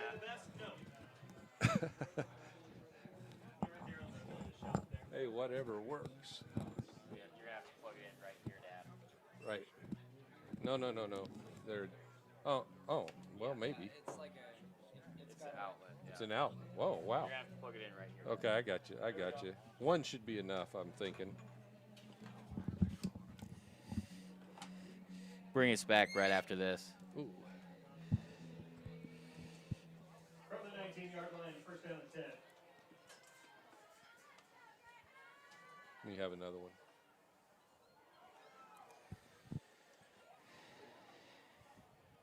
You guys need. Number 10, Rhett Reisdorf. There's a plug-in right over there. And we are right back. underneath. Stop number 40, Ethan Hicks. Ethan Hicks with a stop. A 6-yard play by the Broncbusters. Oh. Going to set up a 2nd and 4. Yeah, I don't. Gain of 7, There excuse you me. go. 2nd and 3. Yeah, I've never seen one like that. And they drop. He hands it off to Knight, who has a hole. Will he get it? He does. Touchdown, Knight. Broncbusters with the touchdown. And a great job by Knight bursting through that hole and getting the touchdown. Saw that seam right up the middle there, and he did a good job of making that cut back, and there's a large open window right up the middle there for the Broncbusters. And setting up the extra point. I believe it is going to be Jason Hernandez kicking it for the extra point. They had a man back there to block it, but he was unable to do it, and it is good. Good Going job. to set up a 42-10 score. Good job by Jason. Again, Hernandez, Garden City product, making that. I'm going to give a little props, Derek, here also to the holder, who does a good job each time. Matthew Purnell out of Mesa, Arizona. And they've been busy tonight, the holder and the extra point kicker, Jason Hernandez. And the Broncbusters have a big lead in the second quarter. 4 minutes and 51 seconds, not 400, excuse me. And we are going to get ready to kick it off and give that Broncbusters defense another chance to show what they can do. But what do they need to do to just keep improving and be ready for Highland next week? Because that's almost what you're looking at with a 32-point lead. Yeah, I mean, fundamentally, defense and offense, they're playing great football, and I know at halftime there's going to be some steam probably coming from Coach Minnick about the penalties. Kick is deep, and return is going to be made, but is blown dead. William Hemsley making the catch. He either fair caught that or his knee went down when he caught the football. So kind of a bad mistake there. It's going to put the ball right on the 10-yard line. I believe, yeah. A forced error. Looks like he made the fair catch and then tried to get away with it and run with it anyways after he saw he had room. But the referees were not going to let that happen. Yeah, unless it was just the knee went down when he caught it. I couldn't tell either way. I believe I saw the fair catch signal. Okay. And we have DeTilio coming out for another drive. He makes a quick, short pass route. And number 87, some extracurricular activity pushing the defenders in the face. But the referees, no flag on that one. And it was number 87, Weston Ropp, the tight end, with the catch and also the extracurricular activities. DeTilio drops back. He throws it deep. He has a man open. Hits him right in the hands, but is a drop. The drop is made by Reese Thomas, and it hit him right in the hands. Yeah, it hit him right in the hands. He will be dreaming about that ball for weeks to come. Reese Thomas had one right in his hands. Would have probably been 6 had he caught the football, because he had secondary beat, Derek, by maybe 1 or 2 steps. He did, and the ball was not overthrown this time. But DeTilio gets another chance, drops back, throws another quick one that hits Mystical McGee in the hands, but he is brought down early, and I think it was a hit that forced the ball out for sure. Yeah, good defensive play there by Garden City. Yeah, Jacob Hollins will credit with the tackle. Forcing a punt with 4th down and about 5.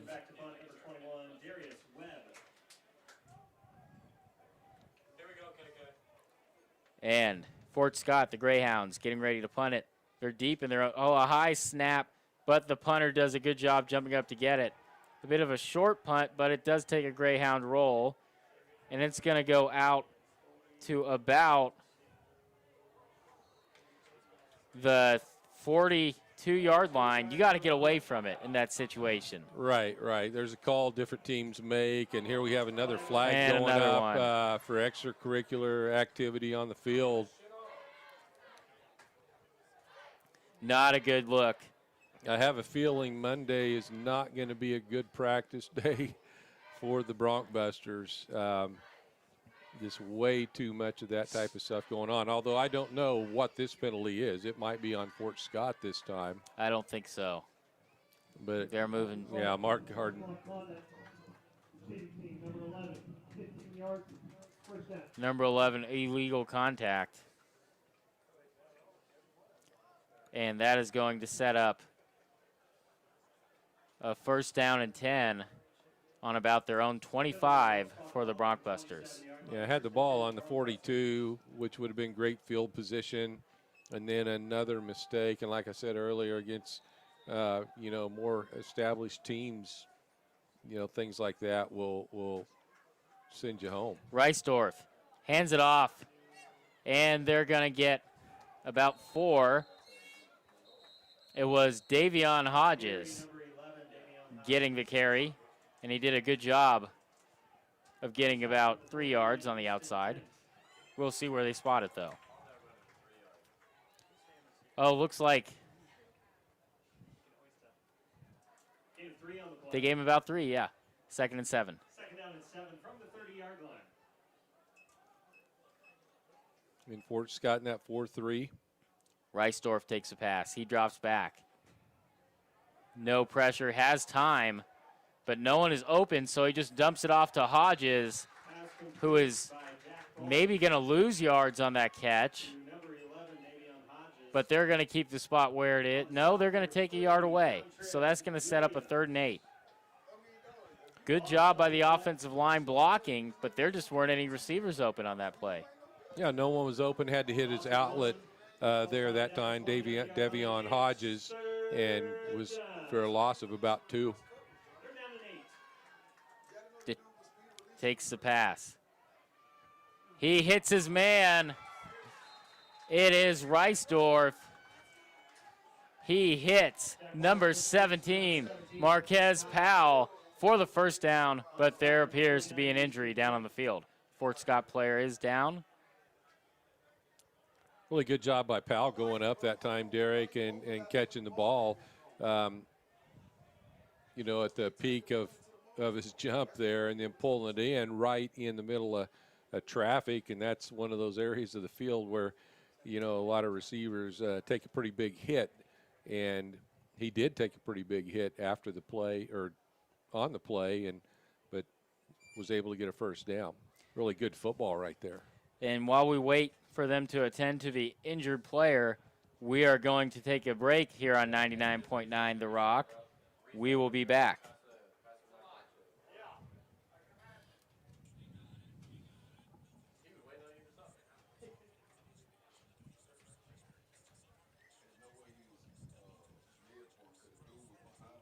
Man.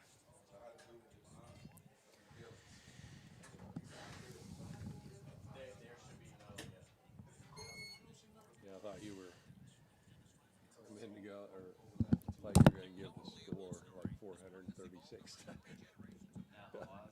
I know you were, but.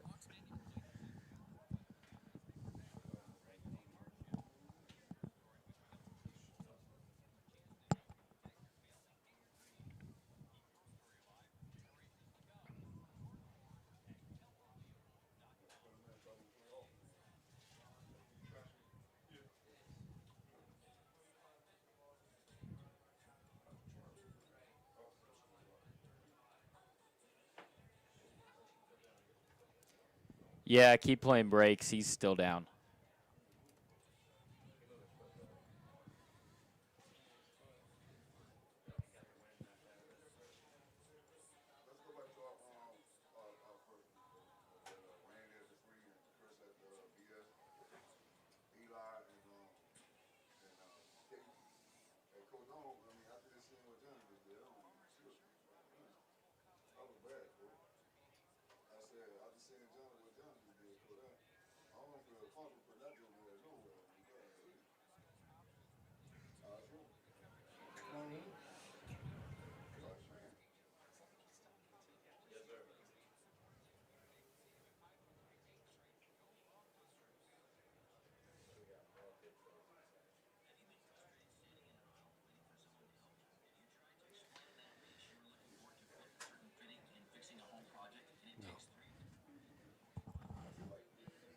Seeing which one allowed me to hear the station.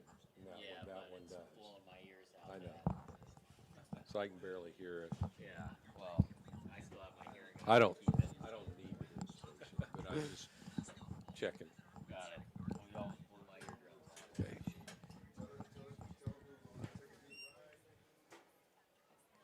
Here, let me see how well I can hear it on yours.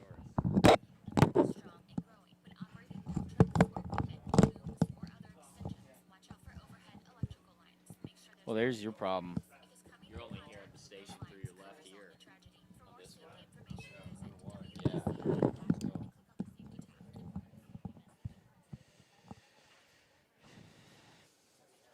That's my bad ear.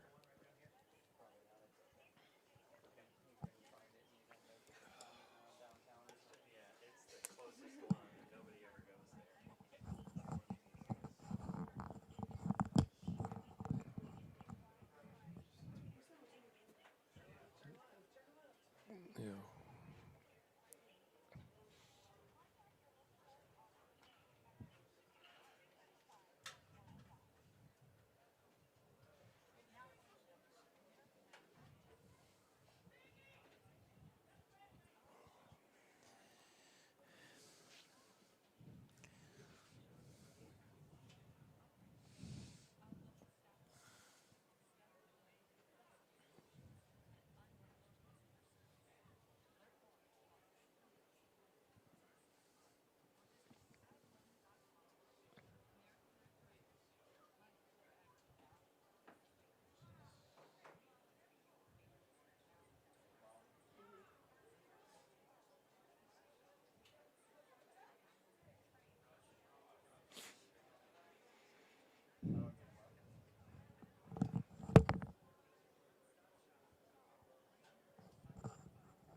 Probably about another minute, minute and a half. He's up, but they haven't gotten him off the field yet.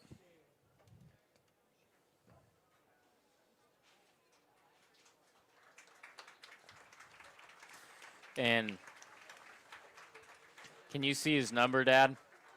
I'm still trying to see. I believe, no, I don't want to give this number until I know for sure. It's an 80 number. I'm wanting to say. No, it's, hold on. It's not even an 8. I can't. Hard to see the number. It's glaring in the light. The white number is. It's on the helmet. Might be 24. 24, yeah, it is. It's on the helmet. So the injured player's Trayvon Gilliard out of Shawnee Mission, Kansas. And they're just carefully walking him off. And I do another 30 and then send us in.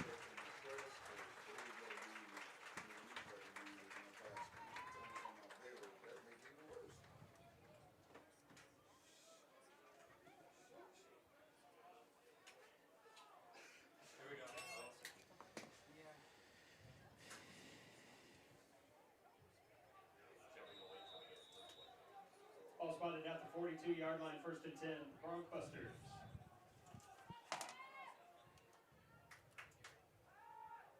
Yeah, send us right back in right after this. Pass ball's incomplete, intended for number 19, David Elder.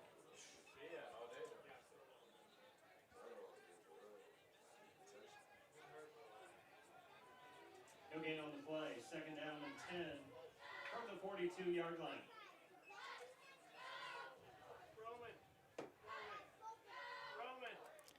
And we are back. The injured player is off the field. He made it with help, but it was now 2nd and 10 after a long incomplete pass. We hope he is okay. But number 15, Jack Baltz, is back in the game, and he just threw an incomplete pass, by the way, to number 19, David Elder, unable to connect, and it is going to be 3rd and 10. No gain on the play. yeah, good pressure there by the front there for Fort Scott. Third down and 10. On Rhett, And cornerback, or excuse me, Travion Gillard. Jack Baltz is back in the game, kind of revolving quarterbacks on the Garden City side. Derek. Gillard is the injured player for the Fort Scott. And Baltz throws another one out to number 17, Marquez Powell, but it is incomplete, setting up a 4th and 10. 3 quick passes, and now it's going to be 4th and 10 for the Broncbusters. No gain on the play. 4th down and 10 from the 42-yard line. Yeah, Baltz back in at quarterback. Just had a hard time connecting there with the receivers after that long injury delay. Probably about 7 to 10 minutes there that they were taking care of the player on the field. Setting up a punt with Samaj James ready to make the return. Almost blocked, but it is not. It bounces out to about the 30-yard line. And Fort Scott's going to get the ball at the 30. 2 minutes and 5 seconds left in this second quarter. And it is still Ethan DiTilio at quarterback for the Fort Scott Greyhounds. At the 30-yard line, 1st and 10. Garden showing the 4-3.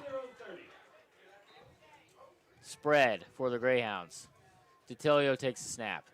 He throws it. It is a little behind his man, but he is able to bring it down. It is Clayton Smits with the catch.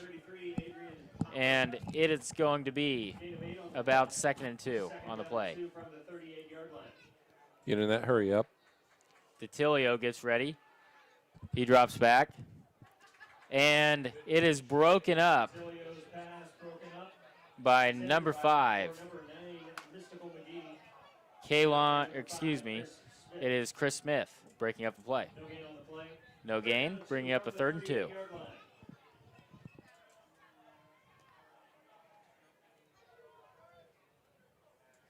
And he drops back. DiTilio does, looking for another pass. He hits his man. even though he had 2 Broncbusters around him. And is Weston Ross, number 87, making the catch. 33, Adrian Hopper making the tackle. A minute 30 left. Clock is running in the second quarter. Greyhound's going to try to get a score before half. DeTilio drops back. He throws it deep, but really nothing there for Mystical McGee trying to break through, but he was jammed up pretty good by number 27, Elijah Darraville, and he did a good job really jamming him on that play. Really, Fort Scott's hoping to get something positive for themselves going in here to halftime. DeTilio drops back. He throws it high. Lucky it doesn't get picked off, but that's going to set up a 3rd down and long.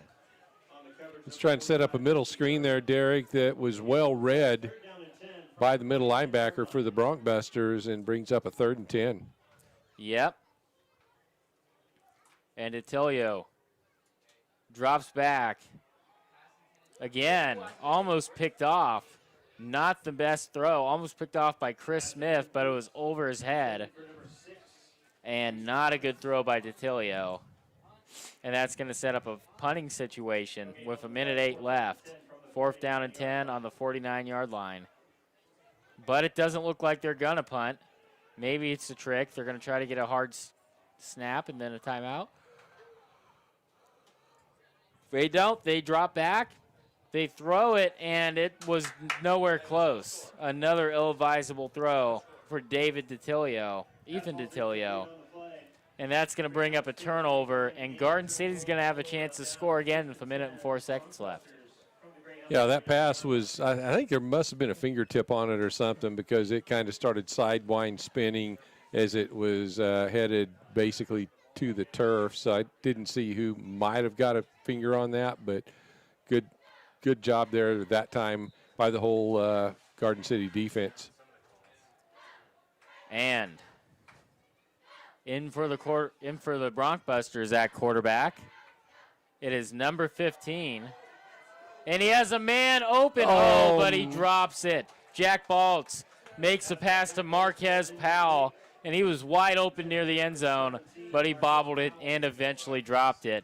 He thought about making that catch before it hit his hands, and that was the problem on that play. He was dancing in the end zone before he caught that pass and just took his eyes off the ball, and otherwise it was 6 points in the end zone because he had his man beat by 4 or 5 yards. He sure did, but 57 seconds left in the second quarter. Broncbusters will get another chance to score. 2nd and 10. Jack Baltz drops back. He has time. He throws it deep, but doesn't look like he's going to make it. Pass by Baltz, falls incomplete. It was incomplete. He threw it deep. They're wanting a pass interference on that play. Number 7, Jacoby Bells, wanted the PI, but he did not get it. No gain on the play. From the 49-yard line, it's... Yeah, Baltz is basically the last 2, Derek, is just simply going for the home run, and with 49 seconds, that's about what you probably have to do. Baltz, and it is going to be an offsides, I believe, but he throws it deep anyways. Free play. Smart move going deep off the free play by Baltz. And that's going to give him 5 yards from Fort Scott jumping off sides. Yeah, they jumped into the neutral zone and made contact, I do believe, as well. So going to get 3rd down over and 3rd down and 5. Now, do you go deep again, or do you just try to get that 1st down and maybe get out of bounds? You know, at this stage with 43 seconds and all timeouts left, I think you got to try to go for that 1st down here, Derek, and keep the ball moving forward. Baltz takes the snap, drops back, and that's what they will do. He does get out of bounds. Number 7, Jacoby Belazin, getting the catch, a 15-yard reception and getting out of bounds. Good play by the Broncbusters. And clock is stopped at 37.9. Now I think we'll see him take shots at the end zone here again, Derek. I think so. And they have the personnel to go deep. Baltz looking deep, looking down the field. He throws it deep. He has a man open, and it is caught. Touchdown, Broncbusters. The play is made. Jack Baltz, 17, Marquez Powell coming down with the touchdown. 32-yard touchdown pass from Jack Baltz. What a play. Much harder catch that time for Marquez as he had to kind of slide into the end zone to make the catch, after the one that he dropped earlier that he'll be dreaming about for maybe months or years to come. But good play, nice pass, and a good reception. And it's going to set up the field goal, or excuse me, the extra point for Hernandez. And he kicks it. It is through the uprights, is a little to the right. Couldn't quite tell from my angle, but the extra point is good. Setting up a 49-10 game. 30 seconds left in the first half. And we're going to keep it here. And what about those touchdown passes? Powell had an easy catch that he dropped that would have been a touchdown. And then he had a tougher catch that he did catch. That he caught. I don't think that second pass after that first drop, Derek, I don't think there was any way he was going to drop that second one because his teammates will let him have it, probably part of the bus ride home, and then, in film on Monday or whenever they do their film session, that one will probably be replayed over and over by the coaches as well. But nonetheless, good pass catch combination there between Baltz and Marquez Powell. Yes, Powell does a good job bringing in the reception, and Garden City going to kick off once again, kicking into the wind. William Craig making the kick. It is going to be about out to the 15-yard line, and they return it. Fort Scott does.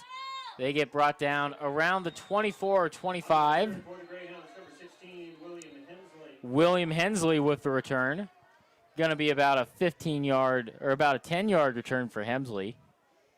Bringing it out right about to that 25-yard line. So they will get their start. 24 seconds left. 2 timeouts left. Not a lot of time for the Greyhounds to try to get another touchdown on the board before halftime. No, Derek, not a lot of time here, but they'll be probably throwing deep as well. And dropping back for the pass, Ethan DiTilio. The ball is tipped, and it is caught behind the line of scrimmage by William Hemsley. And that's going to be about a loss of a yard. And a timeout to stop the clock by Garden City, actually. And we're going to take a quick break. We'll be right back on 99.9 The Rock. Stick right here.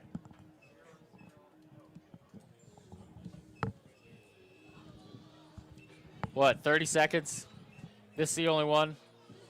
Yeah, 30. Come back right after this one.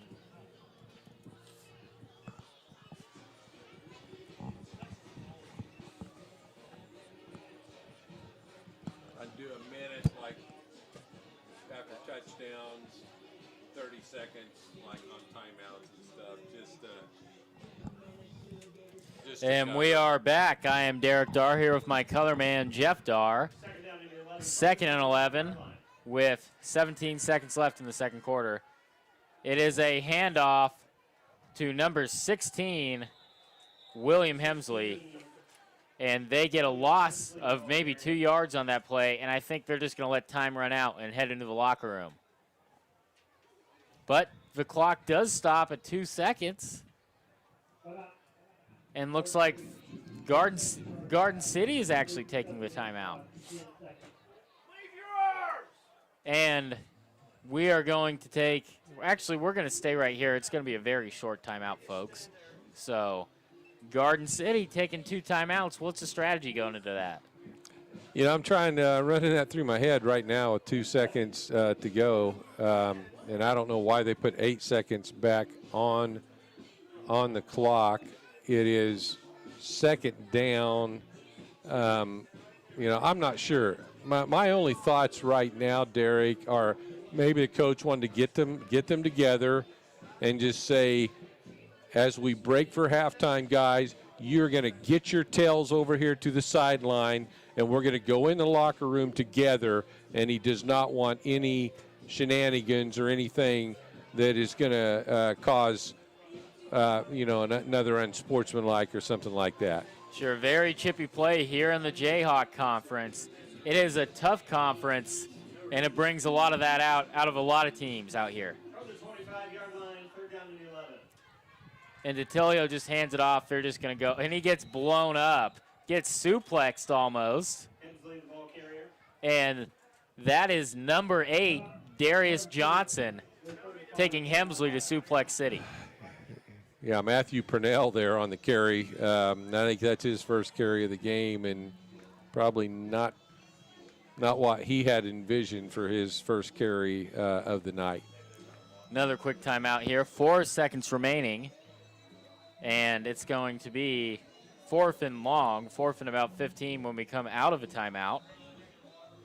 Yeah, it's the picture's coming together now a little bit. I thought it might have been to stop shenanigans and that type of thing and from getting a 15-yard penalty, but right now they can get a field goal. They get a turnover. Yeah, I maybe. was looking at the scoreboard. The scoreboard has 2nd down, and I should have been looking at the yardstick, and the yardstick is 4th down. So Garden City is wanting to have a shot here at either running back a punt or potentially blocking a punt, which I have a feeling they're going to be sending everybody, and they are. They do not get the block. It is going deep. Takes a very friendly Fort Scott bounce, and it's going to roll all the way down to about the 16-yard line. And that's going to run out the clock. It is 49-10 in the end of the second quarter. Broncbusters lead Greyhounds 49-10. We are going to take a 4-minute break and then get to our halftime coverage. Stick around. We'll be back shortly on 99.9 The Rock.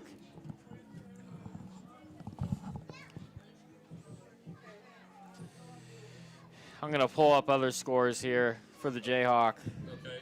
Need me to do anything? What do you got for me? I mean, I don't know. Need me to do anything? Maybe another water. Okay, I'll see if I can find water anywhere.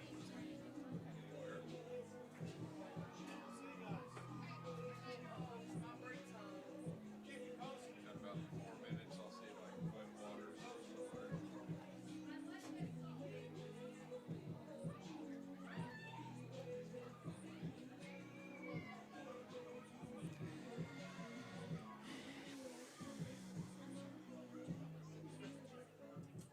Football fans, for your halftime entertainment, would you welcome to the field the Fort Scott Community College Greyhound Dance Team.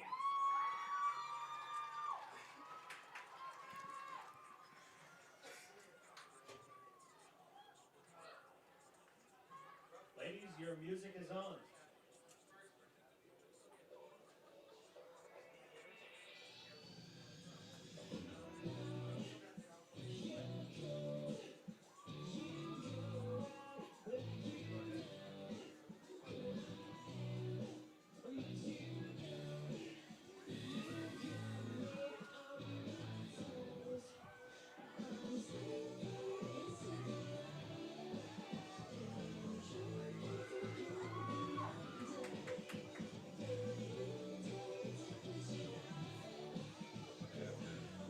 I'm going to have to just run the concession, I guess, and get something.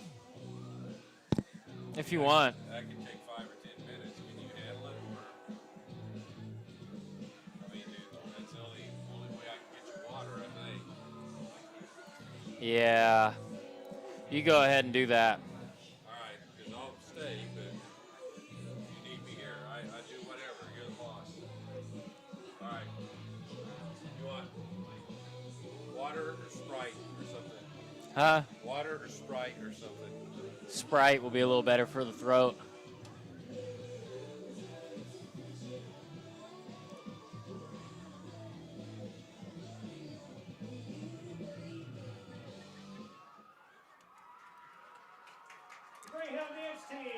About another 2 minutes, then bring us back. Football fans, be sure to visit the concession stand during the game. Burgers, drinks, and snacks are on the menu. The concession stand is operated by the Fort Scott Community College men's basketball team, and proceeds help their program succeed. The concession stand is located on the south end of Prairie Field along the track. Thank you for your support.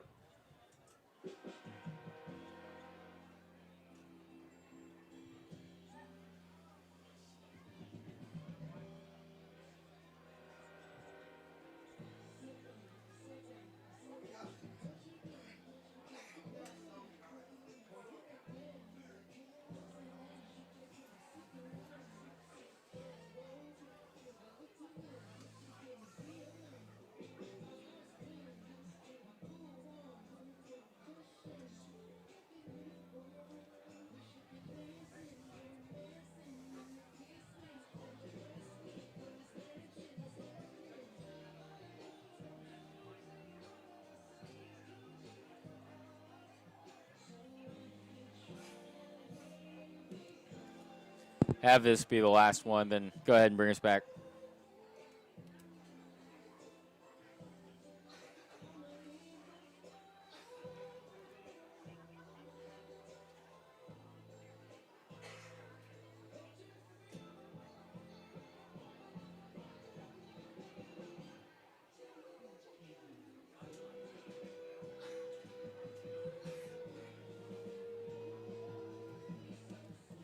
And we are back with the Garden City Broncbusters halftime show.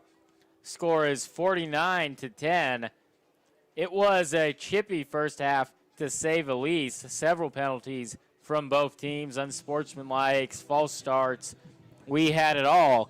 But between the whistle, the Broncbusters played excellent.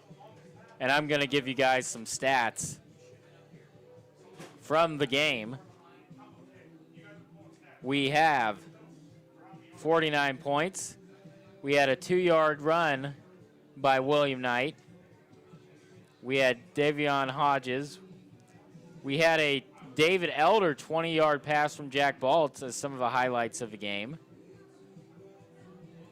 And it's been a good one so far. There's been a lot of fireworks from the offense, a couple of really good passes from Jack Baltz. And it's just been penalties. That's been the main issue. They look like the third best team in the country right now, but they do need to clean up some of that penalty stuff if they're going to want to have success that they want to have this season. Because like Coach Minnick said in an interview earlier this year, their goal is not to win the Jayhawk Conference, although the Jayhawk Conference winner is almost a favorite for the national title. Their goal is to win the national title, because that's what this team does. They want to win national titles. Second place is not good enough. They like to be number 3 in the country, but this is a team that's confident and think they should be number 1. But if they're going to be number 1, they need to clean some things up. But around the Jayhawk Conference, we have Independence Community College in the third quarter up 42-0 against McDougal Technical Institute. At halftime, the Hutchinson Dragons, Blue Dragons, are down to the Butler Grizzlies, 21-17. So Butler is coming back in a big way after that disappointing loss to Independence a week ago. And then Dodge City Community College, with Sean Boston on the call, was down 7-19 to Coffeyville at the half. What do you think of some of these Jayhawk lead scores? Who do you think the teams to beat are in the Jayhawk this year? Well, definitely the old faithfuls with Garden City and Dodge City definitely being, and Butler County being. But there's always someone that can sneak up. Coffeyville, is one that they're up on Dodge City, like you said, 19-0 and to 7, or 19-7, and beat Hutch last week, and they did beat the national champion last week. So, there's definitely some not I don't even want to call them sleepers, but Coffeyville, Independence, I believe, is a nationally ranked team right now. Blew out Butler last week. And they beat, Butler, who's, one of the top dogs every year. So Independence has come a long way. I know, they had that program on Netflix a few years ago, even though that probably wasn't a positive thing necessarily for the program. It did give them a lot of notoriety in terms of people at least learning about who they were and where they were. And that may have helped, in the recruiting process, the last couple of years, because people had heard of Independence Community College. But those would be my top four right now, Derek. Independence and Garden City, Butler, and Coffeyville to round it out. And like I said, it's early in the season. There's always a sleeper that kind of sneaks in there. And it looks like Coffeyville is that sleeper this season, getting a big win at Hutch last week and then following it up with a 12-point lead over Dodge City in the first half. But enough about the Jayhawk League. Let's talk about the Broncbusters. What did you see from them in the first half on offense specifically? Well, offensively, I thought they executed very, very well. Good, crisp pass routes. They're a well-coached team fundamentally on the football field. That O-line is huge, and they were able to open up some holes.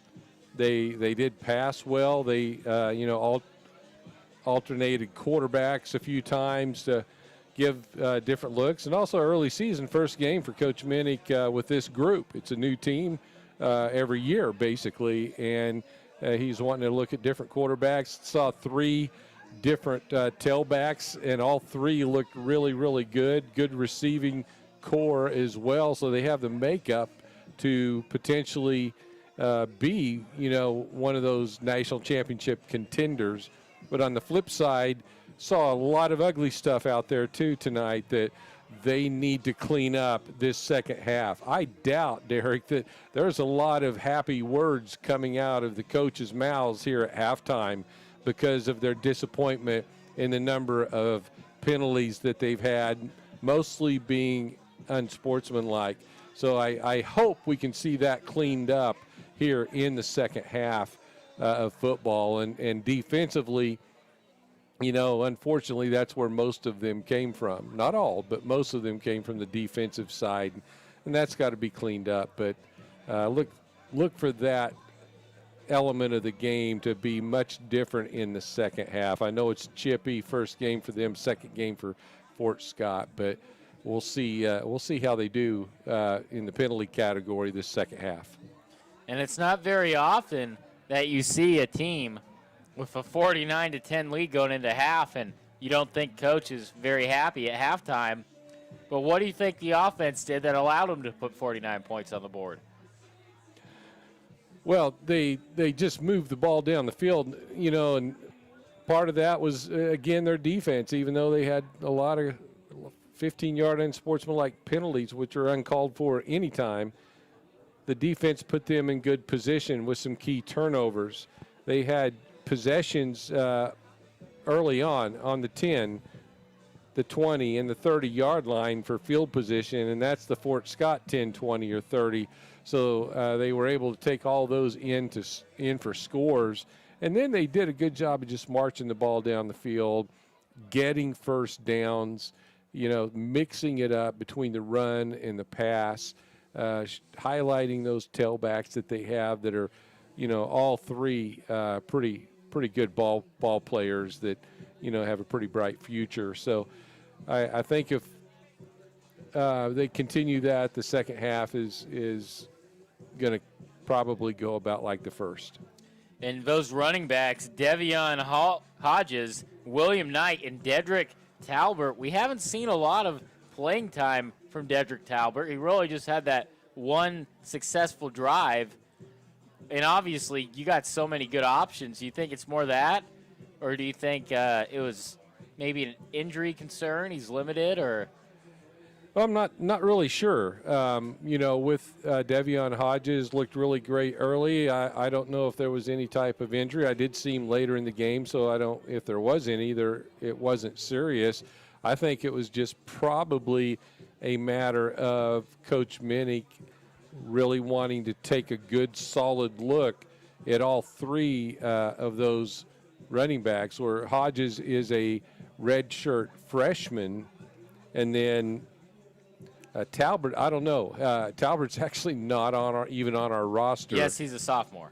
He's number 26. He's a sophomore. Knight is a sophomore as well. And Knight is a sophomore, so he's seen those guys. Actually, he's seen all the guys. They've been in the program for at least a year, and he knows what they bring to the plate, and he just wants to get them in the mix early.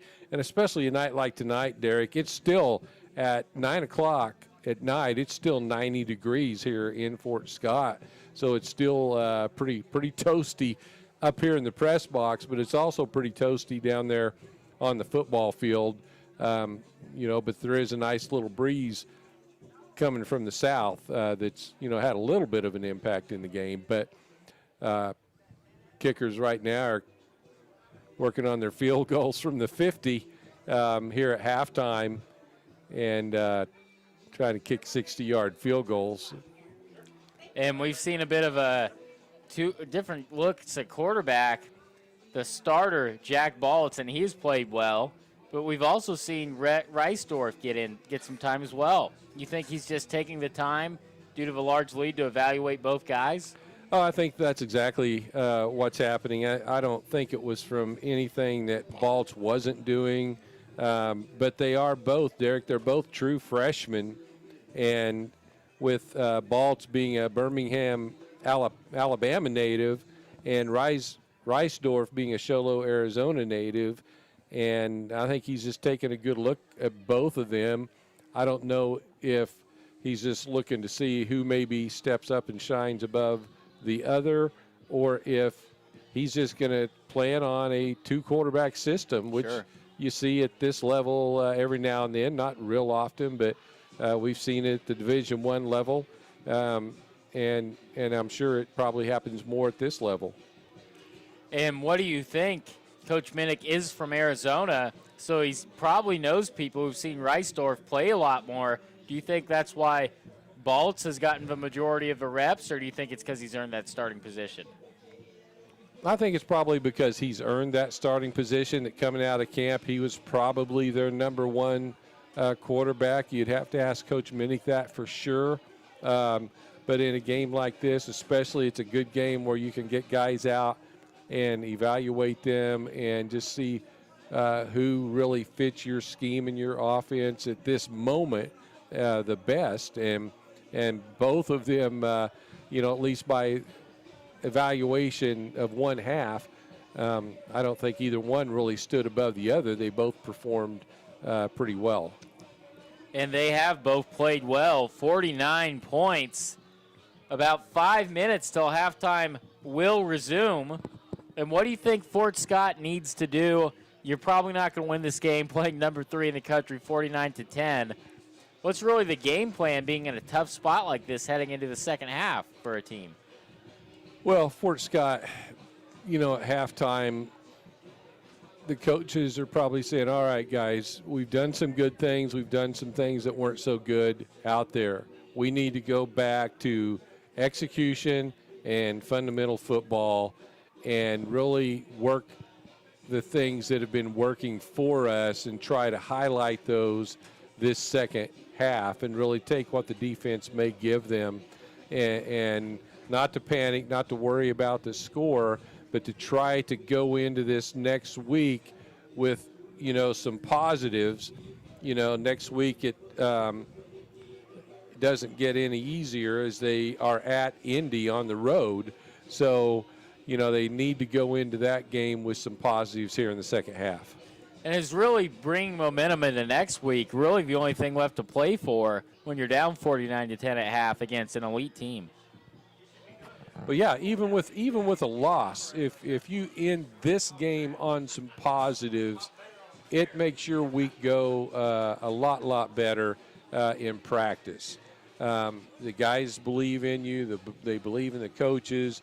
If things start working and you end the game with some positives. And, the thing with Garden, I'm sure they're coming out with kind of that same attitude. They've got to come out, clean things up, and really go into next week with, a momentum from this second half of football.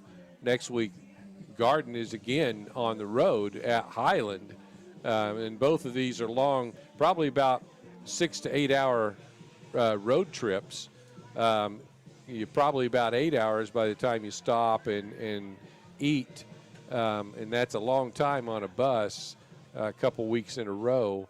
But they're used to it out there in Garden City. But early in the year, some of these freshmen and guys coming in, this may be the longest bus ride they've ever had in their life. So you've got to kind of get used to those types of things and adjust to them especially on these long road trips. And what do you do to keep a team focused on a long road trip? Make sure they're disciplined and focused on the task at hand. Well, you basically you have a lot of times you have sessions on that bus. You'll have some basically what coaches will call free time, where you're traveling and, hey, just relax, chill, go to sleep for a while. But at such and such o'clock, we're going to have maybe a sideline alertness drill, go over all of our special teams, make sure that everybody raises their hand that's on punt team, on kickoff team, on extra point team, etc. You might have the defense meet in the back. And actually, I think they're on 2 buses, I believe. I'm not 100% sure on that, but you have little position meetings on the bus, just to kind of fine-tune everything that you've worked on, since camp has started. And, you also got to just let them relax, too. You probably stop a couple times for restroom breaks. You probably stop somewhere to eat. And then you probably stop maybe another place just to get out and stretch your legs, and walk around a little bit just to get the blood flowing and not be sitting on a bus actually for 6 to 8 hours. And we are 36 seconds left. We are about to get kicked off with this second half. We are going to take a quick break here on 99.9 The Rock, and we'll be right back for the start of some second half Broncbuster football. Stick around.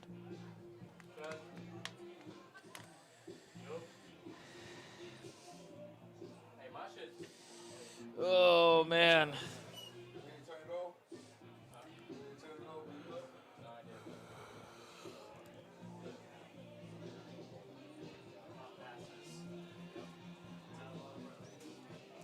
Bring us back after this.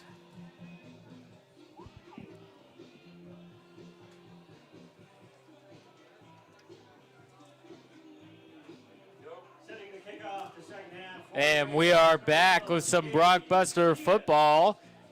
It is the beginning of the third quarter, about to kick off the second half. The Broncbusters will be receiving the ball and get another chance to extend their lead.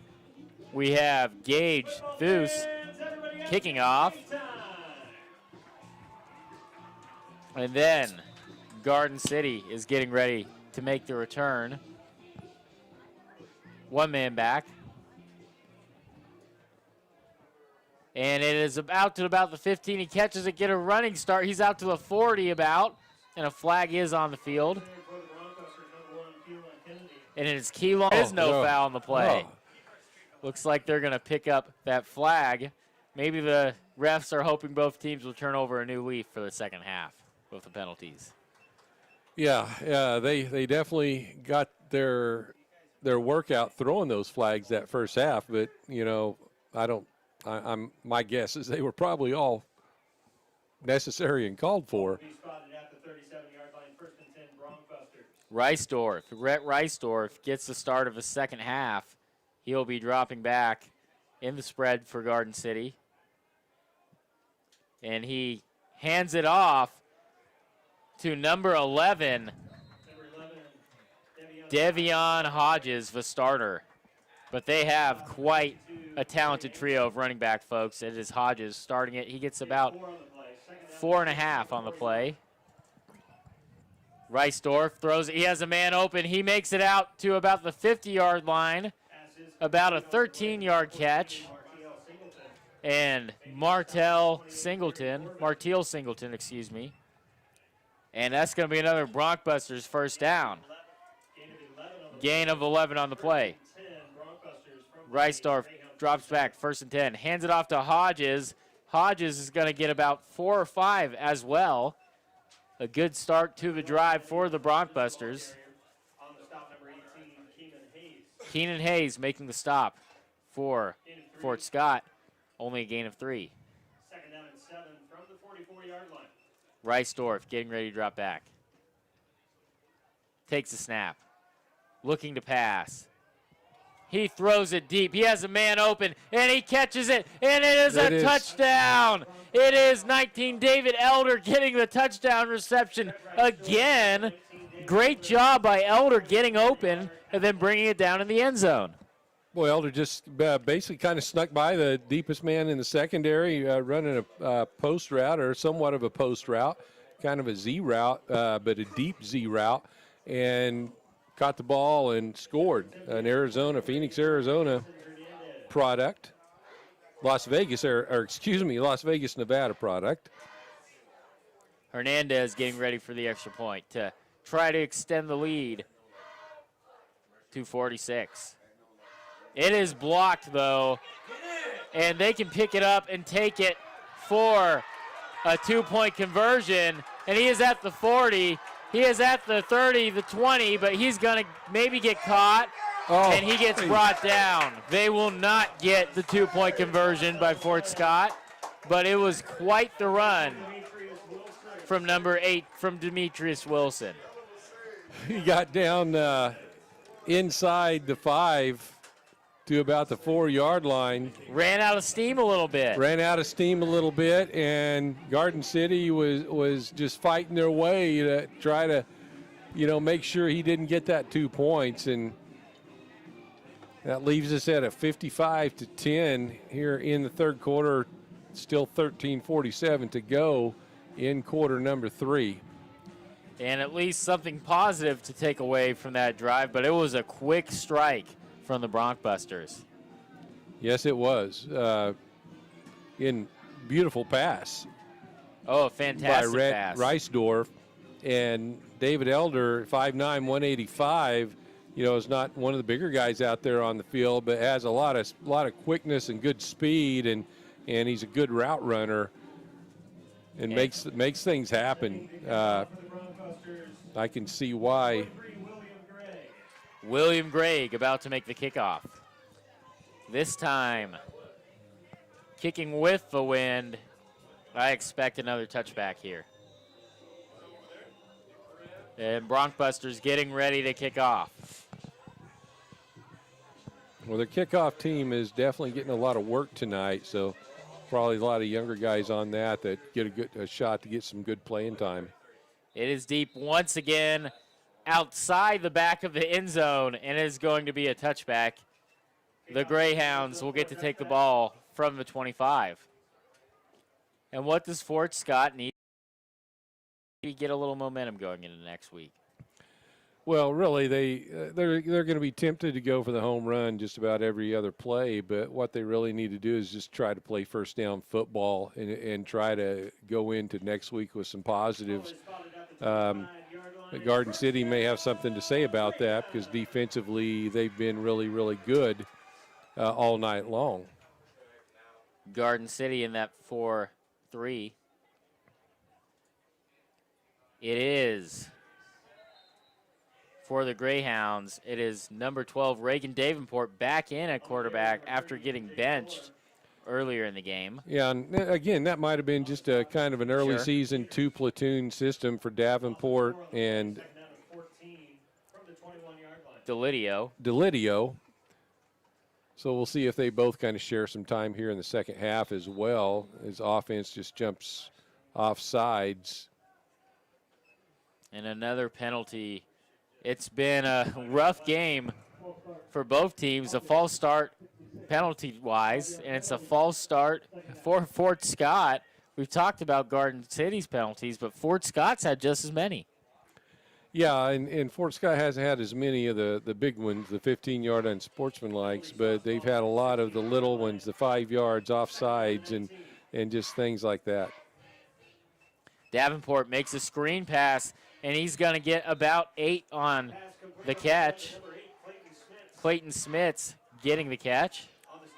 Smith's just run a little stop route there and, to try to get some yardage, and he picks up a few. Only about 4. Pushed out of bounds. 3rd and 15. Davenport drops back. He is under pressure. Flushed out of a pocket. He scrambles, throws it forward, and it's going to be an incomplete pass. Tried to hit his man. Gavin Watts was the intended target, but he is unable, it was Clayton Smits once again, but he was unable to come away with it, and they're going to be forced to punt at a 4th and 15. Sean Smith got a hand on that that time, and really was almost another interception for the Broncbusters. And Davenport has had 2 of those already this game. And they are deep back in their own end zone. Garden State's going to try to get a punt. They do not, and it is a very long punt. It's going to roll all the way out to about the 30-yard line. We are talking about a 60-yard punt. 60-yard punt from line of scrimmage. So, and that is on against a fairly steady anyway south wind. Into the wind, folks. 60-yard punt. Pretty impressive. And Garden City, the Broncbusters, are going to get another chance. And like I said, positives that Fort Scott can take, and that's one of them. Even if it's a punt, you're going to take your positives and try to build on those. And it is Jack Baltz back in on the play. Knight in the backfield. He overthrows his man. A little too hot there, and that's going to bring a 2nd down. 2nd and 10. Sticking with that spread. 22, Sean Hudson broke up the pass, and it's going to be 2nd and 10. Not quite in the hurry up, Derek, that they were earlier in the game. Nope, they are taking their time. And the blitz is sent, but they do get the pass off, but it is dropped by number 7, Jacoby Balazin. I think Jaden Clark got a little bit of his hand on that to make it a tough ball to catch. And that's going to set up a 3rd and 10 for the Broncbusters. They have passed on both plays on this drive. We'll see what they do on this one. Fort Scott fakes a blitz. Trying to get a hard count, trying to get an offsides. They do not get it. And he drops back. Baltz does. He's running forward. He has room. He gets a 1st down and slides after about a 15-yard run. Good vision by Baltz, deciding to keep the play when he saw there was no one home down the middle of the field. Yeah, it had a lot of green pasture in front of him, and he took advantage of it and had a big gain. And Baltz is going to drop back once again. He has a man open, Jacoby, but catches it about the line of scrimmage, but he gets hit hard by Ethan Hicks. It's going to be a gain of none, and that's going to bring up 2nd and 10. Yeah, just a little in route there that they're hoping to get him back to the middle of the field with a couple linemen right in front of him, but Fort Scott had one man there to make the play. And we are going to see Baltz drop back on 2nd and 10. And he hands it off to Knight. Knight has room on the outside, and he cuts back in, and he's going to get a pickup of about 6. Good vision by Knight. When he saw the outside wasn't there, bouncing back inside. Yeah, good eyes by Knight, just seeing the field and making the right cuts to get those extra yards. That's going to bring about 3rd and 4. Baltz takes the snap. Another pass. He does hit Jacoby on this one, but he runs backwards. And they may end up not giving him. He caught it beyond the fourth. It's going to be fourth down. He caught it beyond the first down marker, but he ran backwards, and it's going to be about 4th and a yard.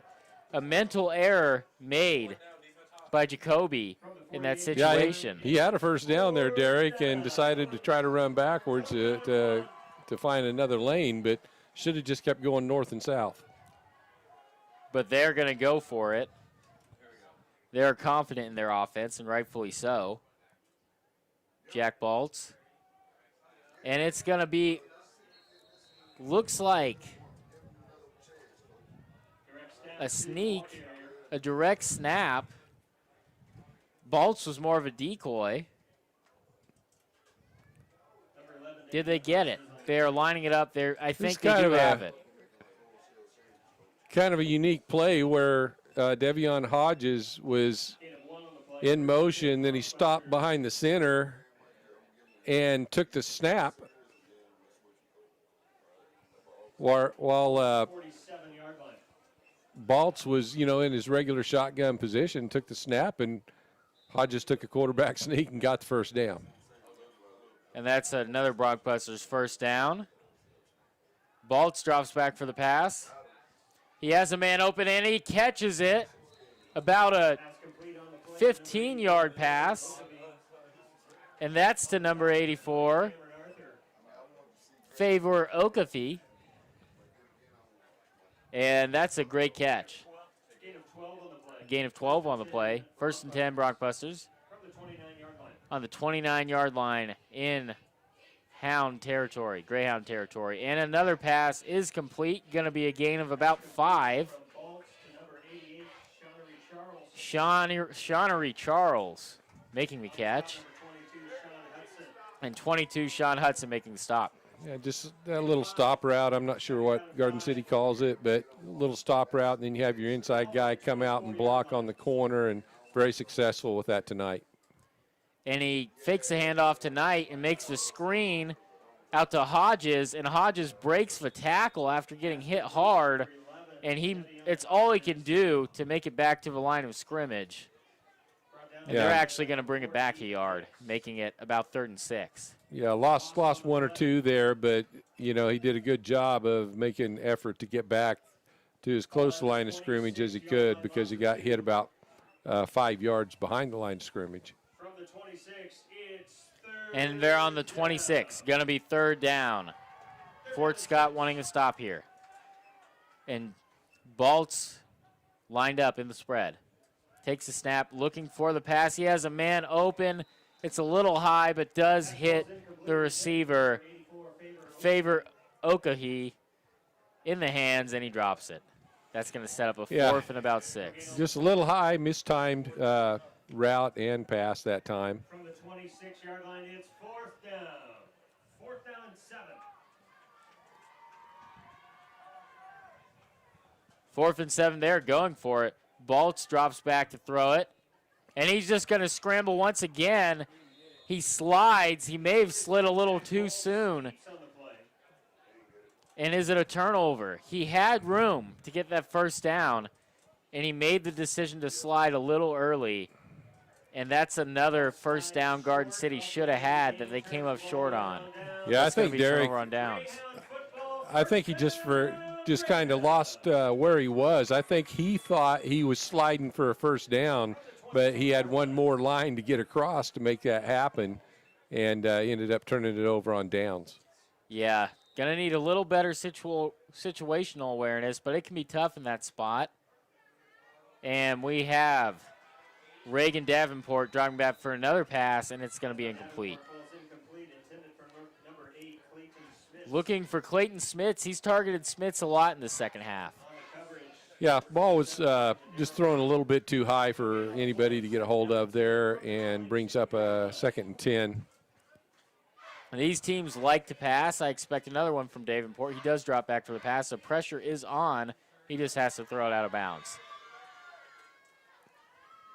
And Darius Johnson with the pressure, forcing Davenport to throw it out of bounds. Yeah, good pressure by Garden City defense that time. Brings up 3rd and 10. And Davenport has been passing it all game. I don't expect that to change. He may be looking for Mystical on it, but they're just going to do a handoff here, but it's not going to go anywhere. Broncbusters all over the ball carrier. And it was MJ Fuller with the carry. He hasn't had very many carries tonight. Fort Scott stuck with the pass game for the most part, but that's going to force a 4th and 11, and the punt team's coming out. Yeah, and I think that's a little bit to their demise. They haven't really established any type at all of a running game in terms of Fort Scott. You know, they've tried to throw the ball every time, and that just gives the defense a chance to tee off. Bit of a rugby punt. It is high, and it does take a Fort Scott bounce, but they grab it off the bounce, and he is still in bounds. He is at the 10. He is going to get a touchdown. What a great job snagging that punt off the bounce. The defense did not think he would try to return it.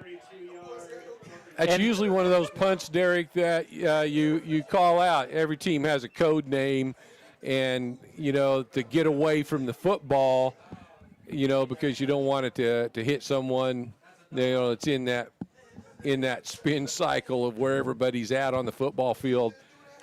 And he just caught it on that one bounce. Yeah, Kaylon Kennedy with return for the touchdown. Very gutsy move. People don't usually return those off the bounce, but he saw the opportunity. He went for it, and it paid off. 61-10, Garden City. Got a 40-yard punt return for a touchdown. And it is wide left. Oh, but it's not wide left. From the angle, it is good. That is going to be 62-10. Hernandez kicks a line drive and makes it through the uprights. And we're going to take a quick 30-second timeout here on 99.9 The Rock. We'll be right back.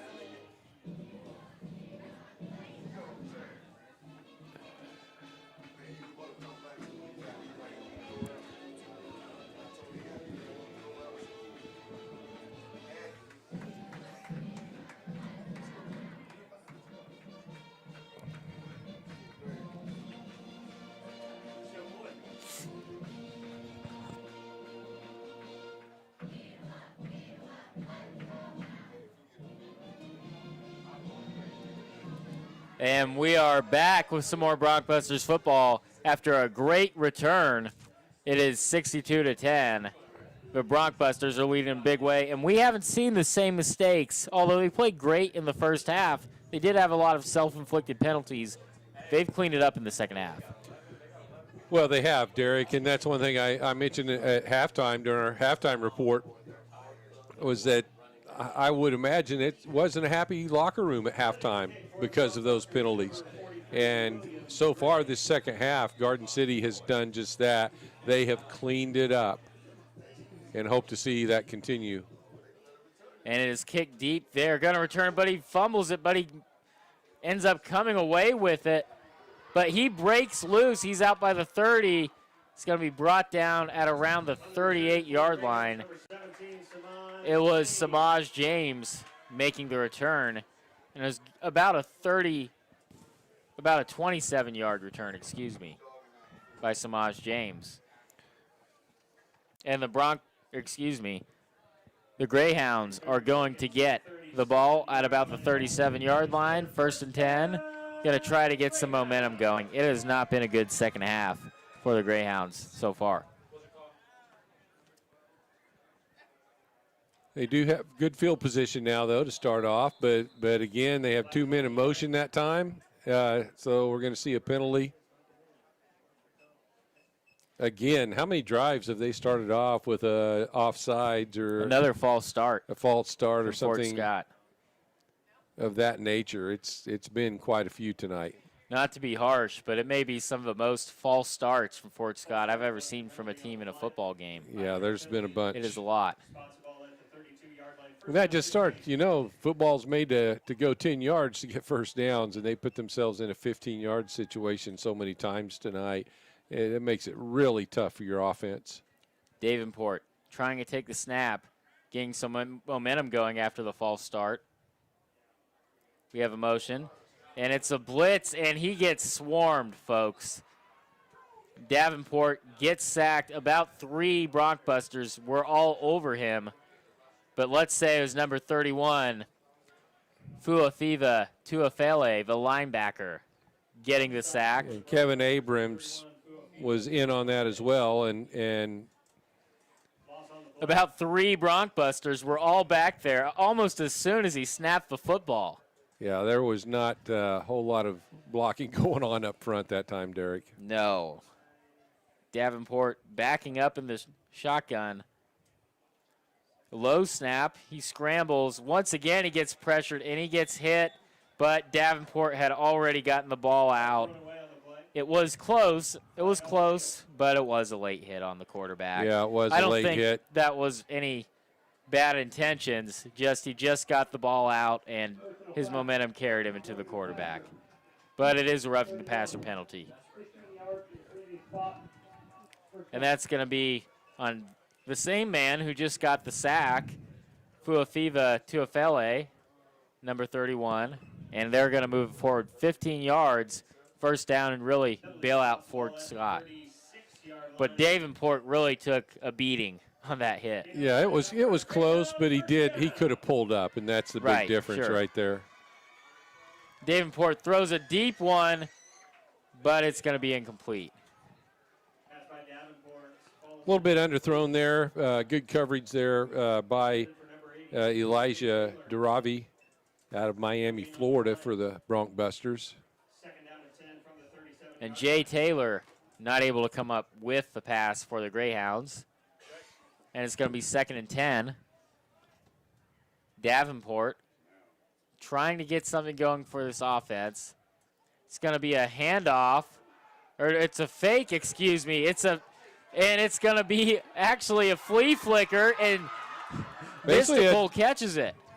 Basically a double reverse pass. Yeah. Right there that kind of took a long time to develop, but they ended up finding Mystical McGee. And making, you have to break out the trick plays when you're down 62-10. Might as well see if you can get anything going. Like I said, positives, Derek. You know, that's what Fort Scott needs to go into next week, you know, and have good practices. You got to have some positives happen. Going to be about a 7-yard carry for Mark McDonald. They could have used some of this earlier in the game, get that run established early. But better late than never. Going to be about a 5-yard carry. Right. McDonald looks good carrying the football there. I'm not quite sure why they haven't hardly ran the ball at all tonight. 2nd and 5. They may call his number again.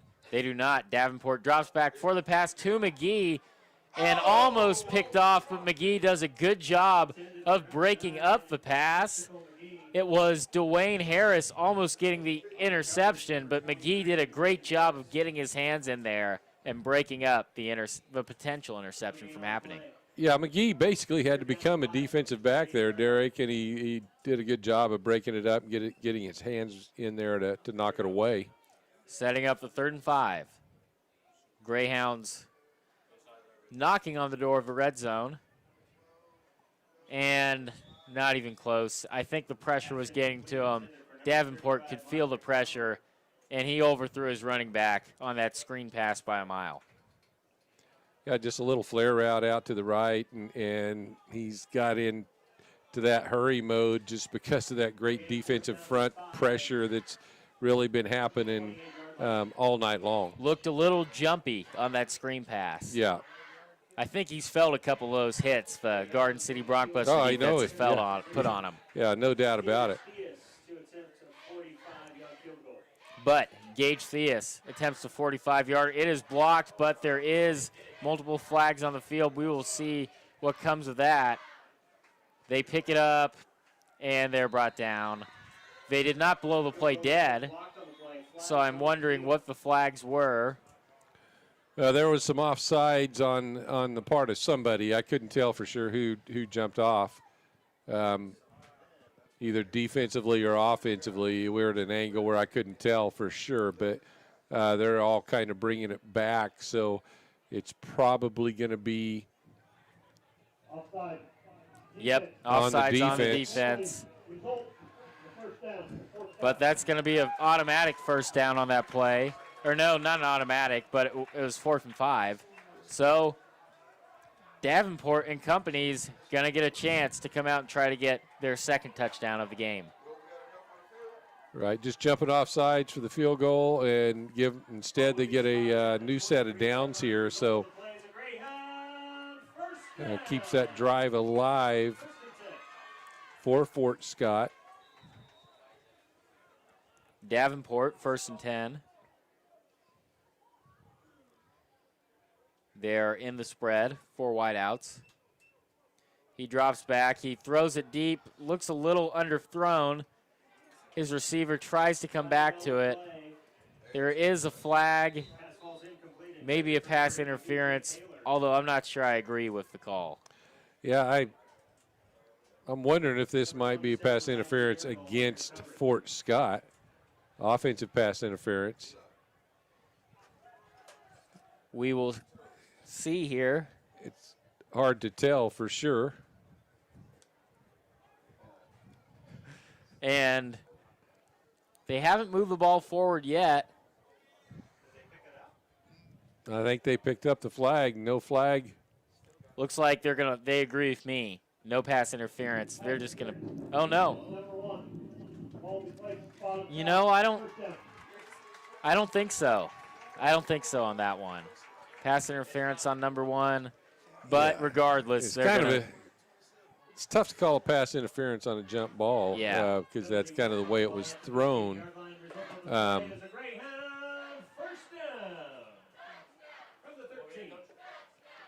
But it's going to be 1st down regardless on the 13-yard line. And Davenport's going to get another chance. Just keeping that drive alive. Basically, they put the sticks down. So they do the handoff to McDonald. He's going to grit through for the touchdown. I tell you, McDonald's a tough little running back. He's a tough think runner. They're going to regret in film on Monday that they did not give him more carries. Not putting that kid in earlier. You know, I'm not sure. I'd have to look at all numbers defensively for the Broncbusters.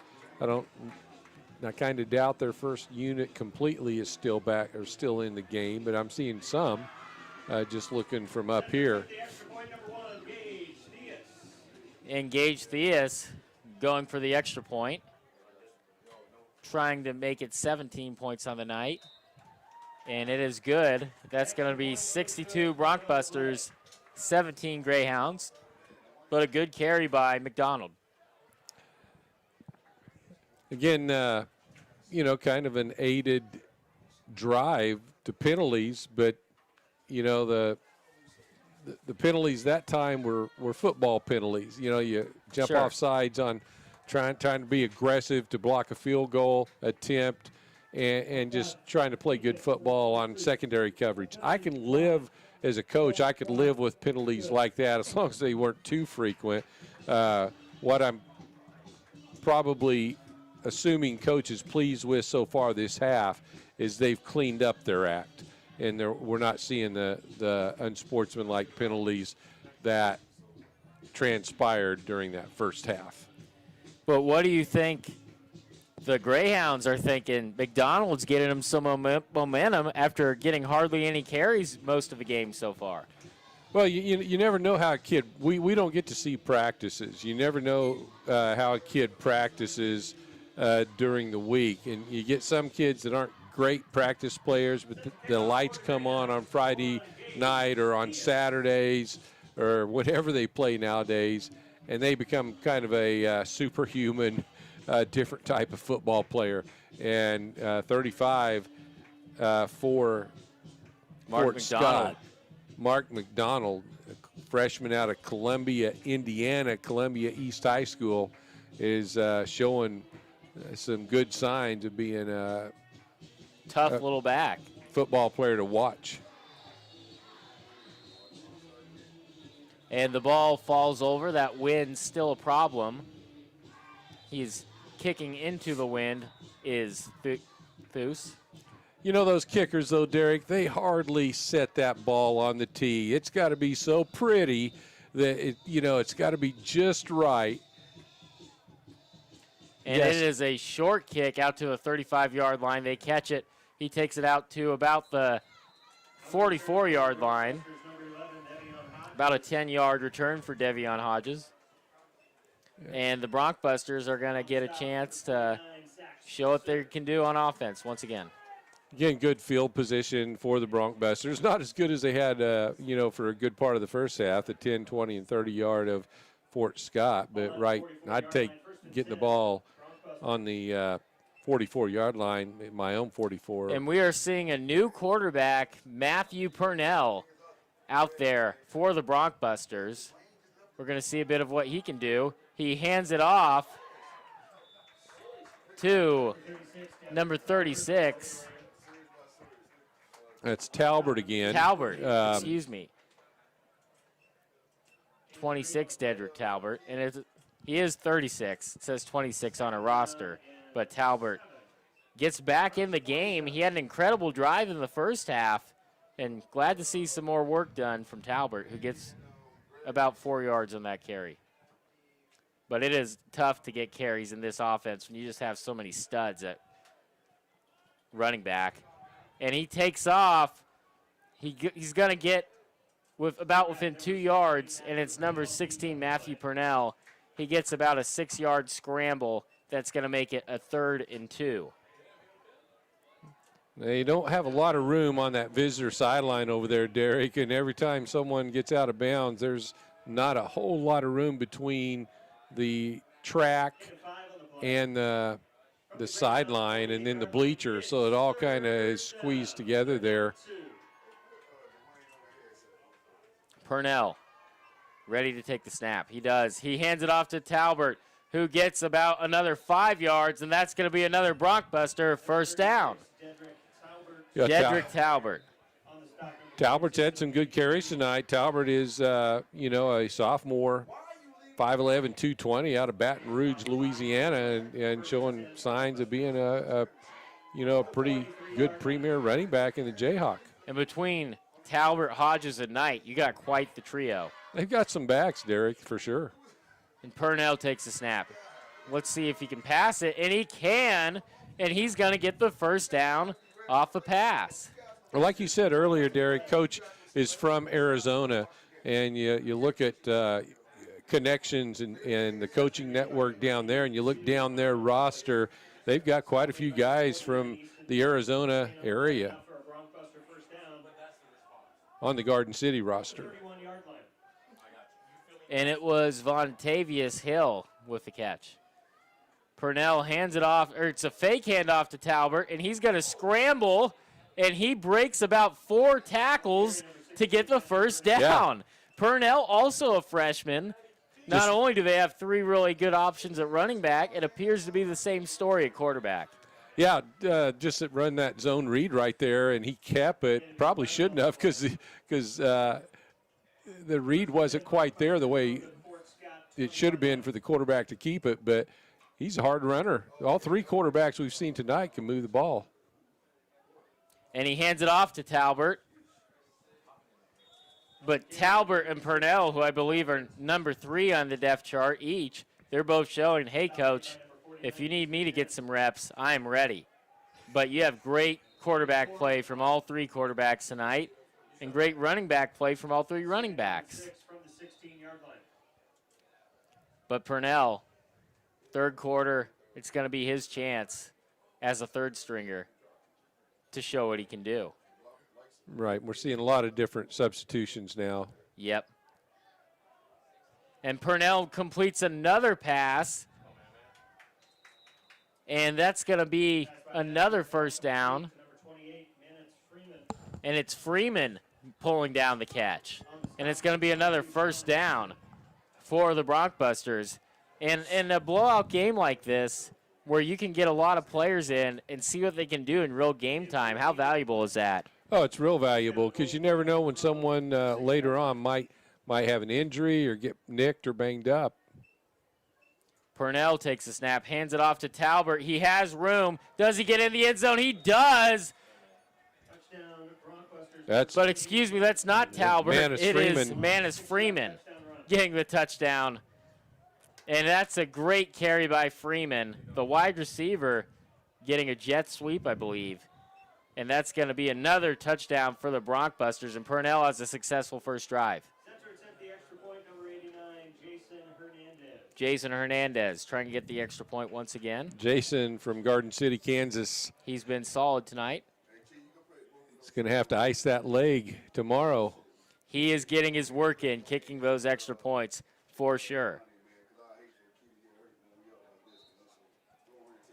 And it is 69-17, but we do have a flag on the play. Another extracurricular flag, but we'll see. It gets chippy in the Jayhawk League. Fights are not uncommon in any of the game. Well, not really fights, just little scuffles between the teams. But we'll see who it is on. I hope it's not on Garden again. Referees are talking it over. There is no flag on the play. Oh, but they're just going to say, I'm guessing it was both ways a little bit. They're just going to pick up the flag and let it go. They couldn't quite tell who was at fault, so they're just going to swallow the whistle. And maybe they did that because both teams did a pretty good job of breaking it up pretty quick. Yeah, that's for sure, Derek, and that was a good job of picking it up. It was probably, both guys probably just saying a few words that they shouldn't have been. Both sides were guys that are fresh into the ball game, and they're wanting to, kind of set their own tone, and their time on the football field. And Yep, but Garden City, the Broncbusters, getting ready to kick off once again. And it is going to be William Gregg. He's kicked it great all night, several touchbacks. And he is going to try to kick it deep once again and give the Greyhounds a long field to work with. He does kick it deep. It's not going to be returnable. In the end zone for a touchback. Through the end zone. And the Broncbusters are going to get another chance. But they're going to be at the 25-yard line with Fort Scott taking the field. And we'll see who they put in. Looks like Ethan DiTilio is going to get another chance to lead his team. And it's going to be first down on the 25-yard line. And he catches it, makes a handoff to McDonald again. But McDonald only gets about a yard on the play. On the carry, number 30, J. Fuller. Or excuse me, Fuller with the carry. Stop made by number 99, by Sumalo. And Sumalo getting the stop for the Broncbusters. Second down and 8. DiTilio takes the carry. He gets a screen pass. They're going to get about 4. And it is number 81, Roland Clay, with the catch. Number 81, Roland Clay with the reception. And the Broncbusters. Montavious Holtz, lineman, coming out there to block on that screen. Always good to see the blocks. 3rd and 3. DiTilio drops back. He makes his man. He catches it. But is it a first down? It is enough for a first down. They're going to move the chains. And it is Damon Garrison, the tight end, bringing down the catch. Gain on the play, enough for a Greyhound. And that's going to be 1st and 10 on about the 36-yard line. Greyhound territory still. DiTilio drops back, has to scramble. He almost gets hit, and he just runs out of bounds to avoid getting hit. But he does get hit anyways. Oh, they throw a flag for a late hit, and it was just a momentum out of bounds play that time. That should not have been a penalty by the officials. It was a shoestring tackle, but nonetheless, it's going to be another penalty. Yeah. And we'll see how they. It's going to be about. It's going to be a first down for Fort Scott, the Greyhounds. And we're going to go into the 3rd quarter. We're going to take a quick break on 99.9 The Rock. We'll be right back.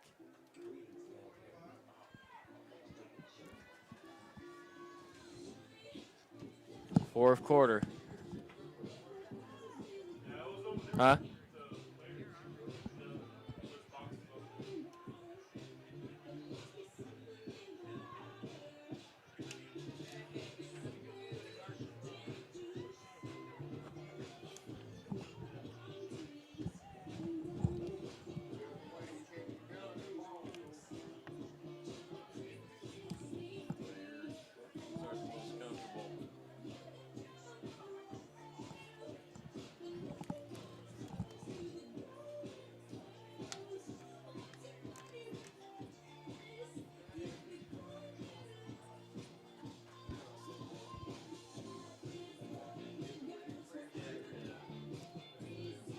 bring us back after this. Penalty on the prior play, spots the ball at the 46-yard line. Result is a Greyhound first down. And we are back. First down for the Greyhounds. They get a handoff, and it's going to be about a 5-yard carry. And it's MJ Fuller with the carry. And he gets about 5. 69-17. About 15 minutes left in the fourth quarter. And the Greyhounds are trying to march down the field. Delidio drops back. He is scrambling. He's just going to try to avoid the hit on this one. But he does find a man and almost connects, but it is too close to the sideline, and they're unable to bring it down. But number 81, Roland Clay, attempting to make the catch, but they don't make it. And there is another flag. There is a Garden City player slow to get up. Yeah, there's a blindside hit there on number 8 that time, Darius Johnson. He's getting up kind of slow. He got hit. I didn't see the hit, but I'd assume he got hit pretty hard. I mean, I assume that's going to be that unprotected player penalty against Fort Scott, but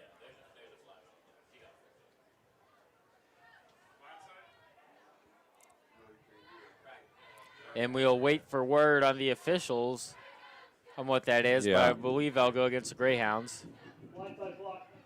Blindside block. Blindside block. Yeah, anytime they're unprotected like that and they get the wind knocked out of them. The cobwebs get sent into the next stratosphere by a blindside block to protect players. That is a penalty nowadays.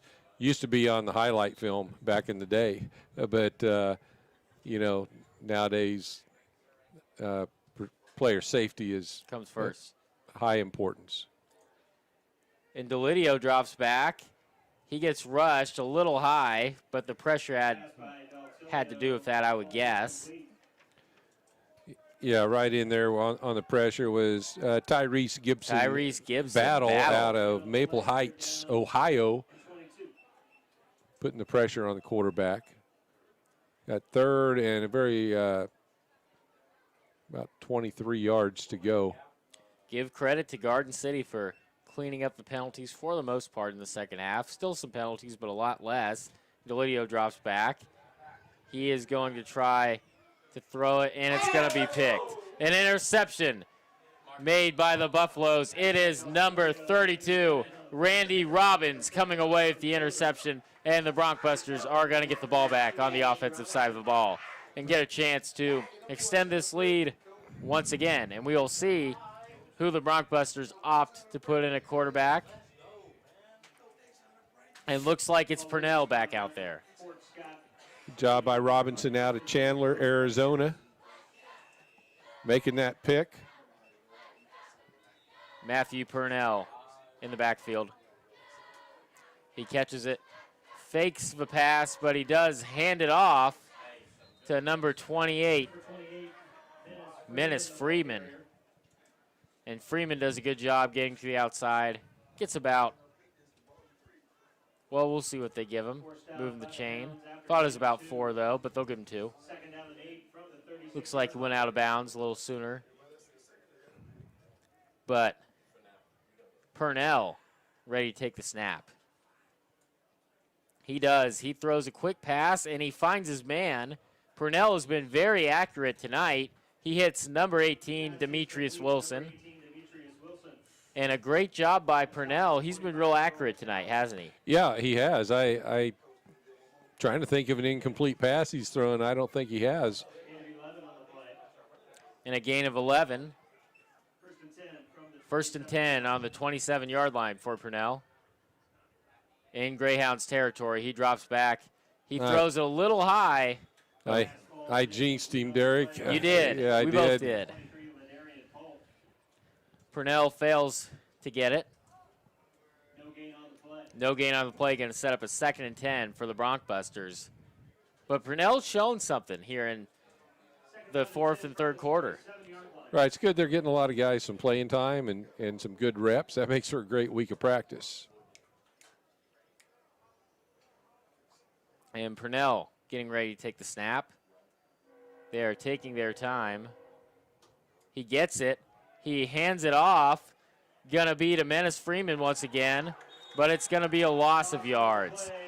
Fort Scott was ready for the run on the outside. Austin Collins with the tackle, and that's going to be a loss of about 5, a big loss on the run play. And that's going to set up a 3rd and very long, about 3rd and 15. Yeah, Freeman could not get to the edge. Fort Scott did a real good job there of pursuit to the football and really cutting that corner off and causing a few-yard loss. Purnell dropping back. And he steps forward in the pocket. And he has a man open, but he underthrows it. It's going to be a pick by number 20. He is out to the 20, out to the 25, the 30. And he's going to be brought down about the 20-yard line. It was Cameron Arthur with the interception, and he had a great return as well. Flags on the play, though, all the way back at the 20-yard line. We will see if it comes back. Maybe a holding, but we shall see what the officials say. Yeah, there's a flag on this sideline as well.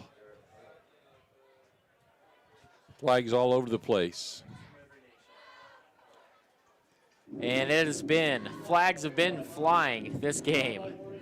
A lot of penalties. We're in the dozens for sure. 30-plus penalties. Yeah, we're in the 30-plus combined. I've been counting, but I can guarantee you we're in the 30-plus for the whole game tonight, which is right now we are almost at 3 hours for game time on the clock, and we still have 12:10 to go here in the 4th quarter. And it is going to be holding on the return. They're going to bring it down to the 10-yard line. And there have been so many penalty yards, you could probably make it back to Garden with the amount of penalty yards there have been tonight. There's been a bunch on both sides of the football, but I think Garden probably leads in that category. Not a category you want to lead in, but. Makes the pass a little short. Looks like it is Delidio. And that's going to set up a 2nd and 10 on about their own 12-yard line for the Greyhounds. Yeah, just got rid of that way too quick. Didn't take his full drop. Yeah, you know, the quarterbacks are just jumpy now with all the rush they've had. Delidio drops back. He has pressure, almost gets a safety, but they miss the tackle. He throws it deep, one-on-one coverage, but it is underthrown. But number 29, there was a little contact. The contact was unnecessary since the ball was underthrown. Got to kind of have your head on the swivel and make sure you don't bail out the offense in that situation.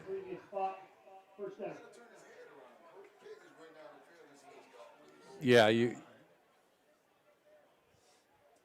But, yeah, he was face guarding, and he could not see the ball was underthrown and did not want to get burned, so he elected for the contact, and that sets up a 1st down for the Greyhounds. It's not going to be pass interference, a defensive holding, which is just going to be a 10-yard penalty. And it's going to be another run for number 30, MJ Fuller. And he's going to get maybe 3 on the carry. Excuse me, he's going to get more than that, about 5. Delidio looking to make some magic happen, get some momentum. Drops back. And the ball is batted down by number 6, Shamar Pearl. And that's going to set up a 3rd and 5. Yeah, potentially had a man open pretty deep there. Garden City has, I think, about all either 2nd team or probably even some 3rd team, maybe even some number 4 guys out there now. So everybody's getting some reps here tonight, but. Delidio drops back, throws the screen to Mystical. Going to get only about a yard on the play, though, setting up a 4th down and about 4. Mystical McGee gets about a yard off the screen. And Ethan Delidio will come out, and the punt team will come in. 11 minutes left in the 4th quarter. Clock is running. Yeah, they're on the 30, their own 30, about 33-yard line. So they really have to punt the ball here and try to pin Garden City deep. Garden's Hodges is back about the 30-yard line. Darius Webb with the punt. Hodges will catch it, but he fumbles it. But he does look like he falls on it. So it's going to be a Broncbuster ball after he falls on it. And he is not happy about bobbling that reception. But at least he fell on the football, avoided the turnover. Yeah, almost a turnover there. You don't want to have those, and he's over there on the sideline thinking about that right now. It's one of those kind.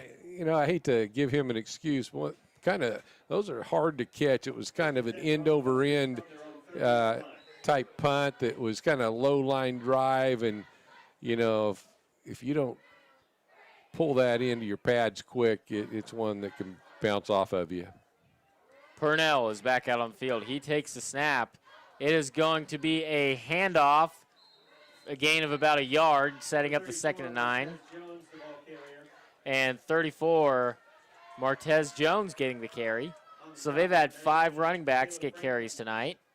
Yeah, Martez out of Kirkwood, Missouri. Probably not too far from here. I'm not positive where that is, but he actually gets 4 on the carry, setting up the 2nd and 6. 2nd down and 6 from the 34-yard line. On their own 34. Purnell takes a snap.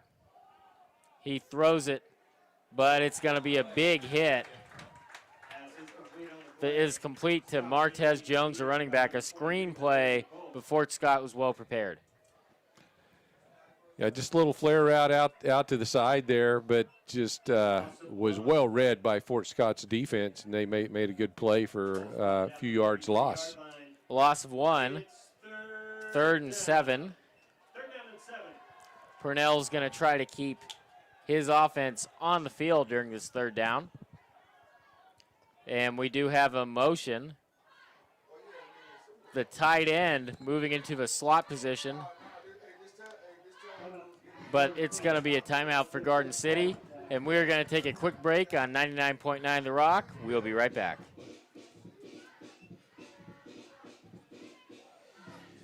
Yeah. That's all I was saying earlier, was do we want to take a break I think after a punt or something, because we had taken Yeah, I know. But it ended up being a short time Yeah. frame anyway. But Well, it is what it is. These are short timeouts, yeah.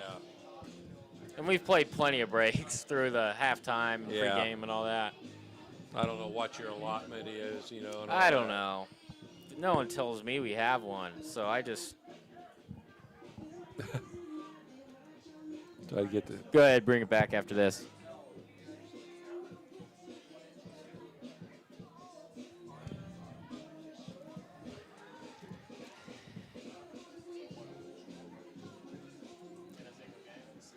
From the 33-yard line, it's 3rd down. 3rd down and 7.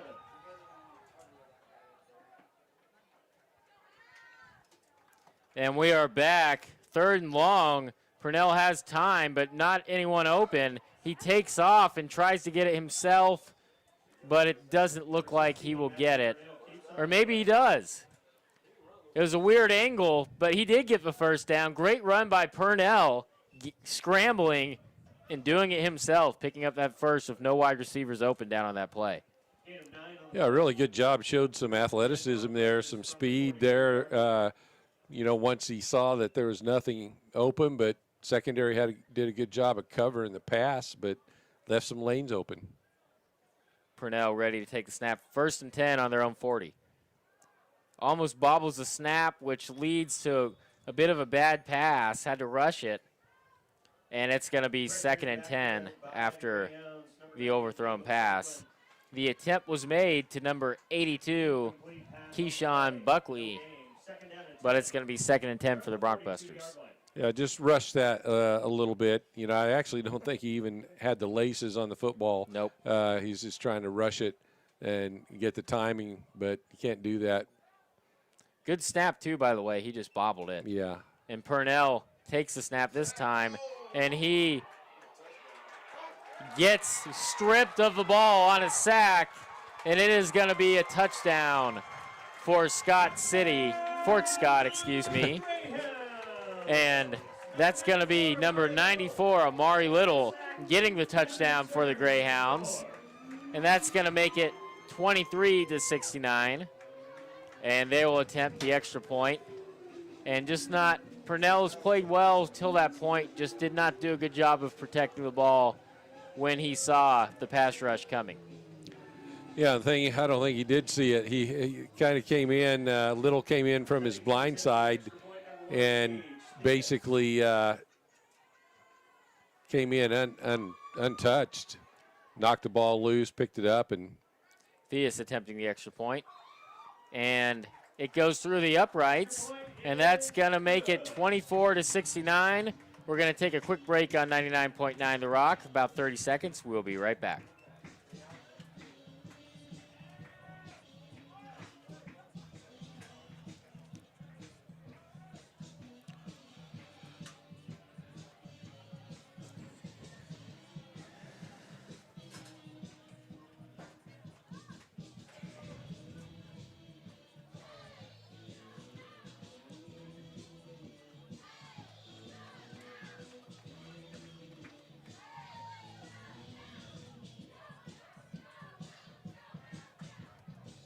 And we are back after a defensive touchdown by Fort Scott. A strip off the potential sack, and he just ran all the way back with it for the touchdown. It's 69 Broncbusters, 24 Greyhounds. 8 minutes and 27 seconds left in the fourth quarter. And the Broncbusters are going to get another chance after that turnover that led to the score. And Thies is getting ready for the kickoff. And he makes it. It is a long one. And it bounces into the end zone, going to be a touchback. And the Broncbusters are going to get a chance. So we'll see what the Broncbusters do. Ball will be spotted at the 25-yard line, 1st and 10, Broncbusters. Going to be spotted at the 25-yard line, 1st and 10 for the Broncbusters. And Purnell's going to get another chance after that turnover. He'll learn from that, you know, to kind of know where the pressure is going to be coming from potentially. And Purnell getting ready to take the snap. And he does, throws a quick screen pass, but only going to be a gain of about a yard. Pass by Matthew Purnell, complete to number 34, Martez Jones. Martez Jones with the catch. On the stop, number 25, Earl McDowell. And they will give him about a yard. On the play. About 2. 2nd down and 8 from the 27-yard line. 2nd and 8 from the 20-yard line. Purnell getting ready to take the snap. And he does take the snap. Throws another quick one to the outside with more success this time. Going to be a gain of about maybe 3. Number 82, Keyshawn enough for a first down. Keyshawn Buckley with the catch. on the stop, number 36, Zoran Tobe. Zoran Tobe with the tackle. And Purnell getting ready 9 on the play. to drop back. It's actually a gain of 9, excuse me. And that's going to be a 1st and 10 from the Broncbusters 36-yard first line. down. Purnell is accurate once again. They really like throwing those short routes with him. And he hands it off, and it's going to be maybe a gain of 2 on that one. 38, Menace Freeman, the ball And as Menace Freeman with the carry, stop, number they're going to 28, give him about 3, setting up the 2nd and 7. gain of 3 on the play. Good stop that time by Larry Corbin 9 and 7 from the 39-yard line. of Fort Scott. On their own 39, Purnell getting ready to make the snap. In that spread offense, still at 4-3 from Fort Scott. Excuse me, they're in a, yep, 4-3. And Purnell drops back, and he almost gets sacked, but he avoids the sack. There is a flag on the field. He throws it deep, and it is a catch, but I don't think it will be a touchdown. I think it's coming back. They do signal the touchdown. Actually, no. One ref signaled the touchdown. The other blew it dead, and it's going to be holding on the offense. And Yeah, going to be holding, and Logan Hartzell will basically, I think about this one for a while. Number 87 catch. from Leawood, Kansas, 6'4", 230, redshirt freshman. Nice catch. Would have been about a 65-yard, 70-yard score there, almost a 71-yard score. But I almost don't disagree with the decision to hold. He got beat by his man, and his quarterback was about to get hit hard, so he brought the guy down to avoid the hit to his QB. But yeah, that's true. 2nd and 15. Purnell gets another shot. Sets up the short pass. Gonna be a gain of about 1. Yeah, just a short little crossing route across the middle. Didn't go for a whole lot there. Buckley with the catch. Brought down by Hicks. Gain of 3 is what they gave him. Setting up about a 3rd and 13. Ball at the 32-yard line. It's 3rd down. 3rd down and 14. 3rd and 14, excuse me. Purnell ready to drop back, 3rd and long for the Broncbusters. He does drop back. He throws another short one, and it's a fumble, but they're just going to call it an incomplete pass. And it was to number 34, Martez Jones, but he was unable to come away with the catch. No gain on the play. And they're going to bring out the punt team. Smart decision on their own 32. And it is 4th and very long, 4th and 14. And ready to make the turn is Samaj James. And William Gregg getting ready to make the punt for the Broncbusters. To receive for the Hounds, number 17, Samaj James. And we will see what Fort Scott does when they get the ball back. But we did have a bit of a late substitution, which is going to lead to a delay of game by Garden City. So it's going to be another 5 yards, penalty. and probably got a lot of new personnel coming in, or maybe not. It might have been the regular punt team that since there's been so many changes, here late in the game, some of the guys kind of forgot they still have a special team to get out there on and cause a delay. Now they have to call a timeout, make sure they have all the right personnel out there that they want. We are going to go ahead and take a break. Stay with us on 99.9 The Rock. We'll be right back.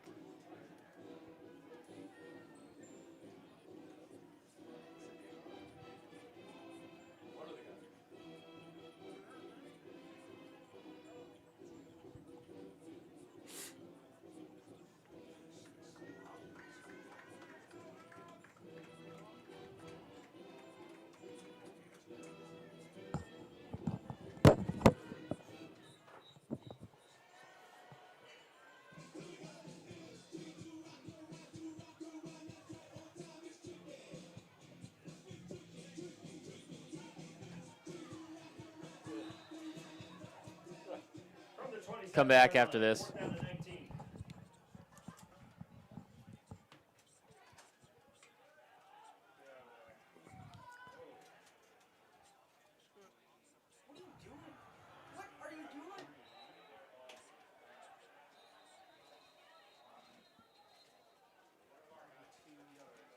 Garden City made the punt, and it was about a 25-yard punt, not the longest punt in the world, which will set Fort Scott up.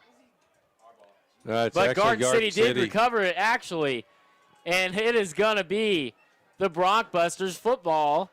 Looks like the return was bobbled a little bit, and Broncbusters managed to come away with it. The officials are discussing something, but I believe it's just a spot. Yeah, it was one of those punts that just was bouncing around, that you have that code name, to get away from the football, and someone went up and touched it, and Garden City went up and picked it up and recovered it. And Purnell hands it off to number 28, Menace Freeman. And he gets pushed out of bounds close to the pylons. And they're going to mark him short, say he got about a 7-yard carry, bringing up 2nd and 3. Good carry by Menace. From the 44-yard line. Yeah, not the pylons. Menace gets another carry, and he does get the first this time. Keeps running like that, though, Derek. He will be right there by the pylons here pretty soon. That's right. And Menace is stringing a couple of really good carries together here in the fourth quarter. And I expect them to keep giving him the ball. From the 40-yard line. Purnell gets back. He throws a quick one, screen pass, going to be a gain of about 9. Stumbles forward, but they may give him, he's close to a first down marker. But it's going to be about an 8-yard gain. Just a little flare route, again, to their running back. And Jones with the reception. A lot of new guys in the ball game now. Yep, Purnell getting ready to drop back. And he is ready for the snap. In the trips, it looks like, for Garden City. And he takes a snap. He hands it off to Menace once again, who is going to get the first down and then some. About a 7-yard carry for Menace. Menace Freeman. He is starting to look like a menace for the Scott City defense. Fort Scott Freeman defense. out of Phoenix, Arizona, runs the ball well. There's a whole herd of Broncbuster running backs that have a lot of good qualities to them that I kind of hate to be the coach and make the decisions. And it is another handoff to Menace, who gets to the outside. He is at the 10, and he is in the end zone, and he gets a touchdown. Menace Freeman with the touchdown. He is having a really good fourth quarter, folks. That is going to extend the lead for the Broncbusters. 3 minutes and 13 seconds left in the fourth quarter. And that is another Broncbusters touchdown that makes it 75-24. Hernandez coming out for the extra point, seeing if they can't extend this lead and put 76 on the board. So Hernandez getting back to kick the extra point. He has been solid tonight. And he does kick it. It's a little low, but it does go through. And that is the extra point is good. We are going to take a 30-second break. We'll be right back here on 99.9 The Rock. Stay here.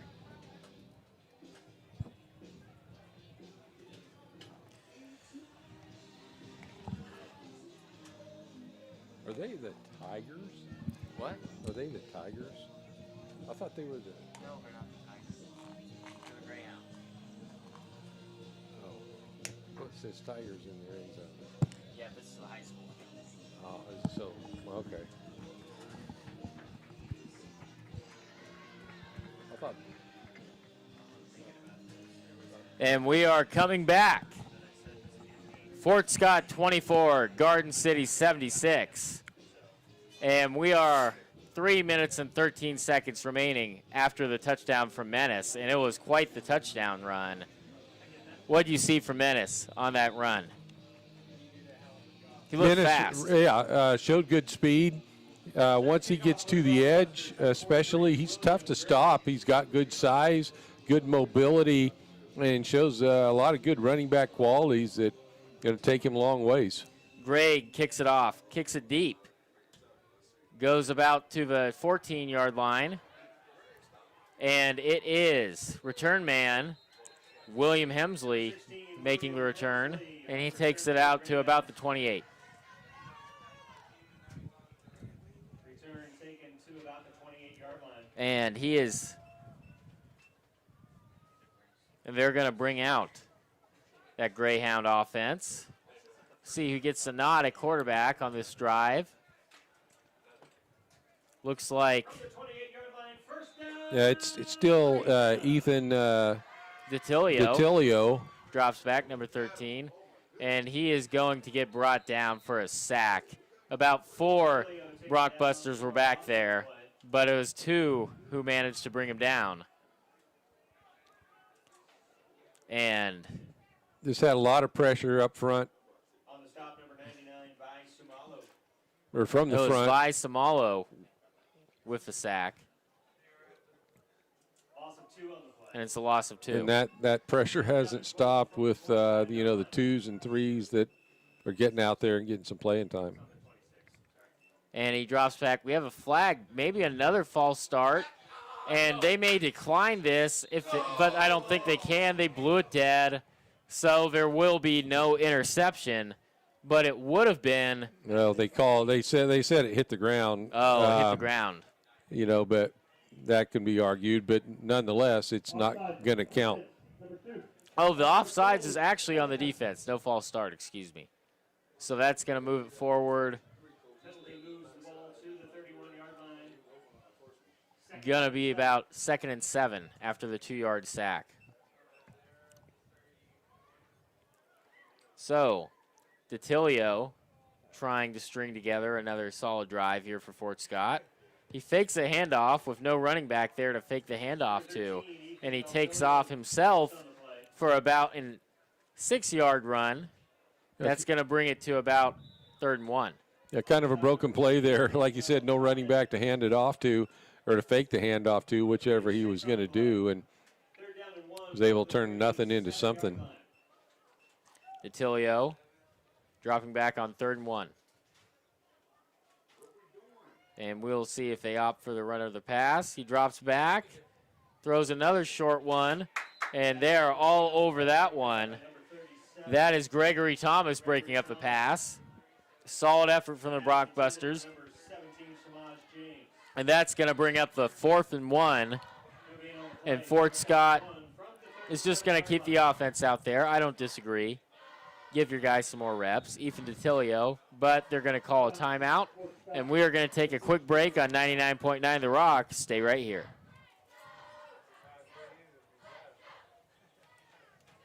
Just 30 seconds.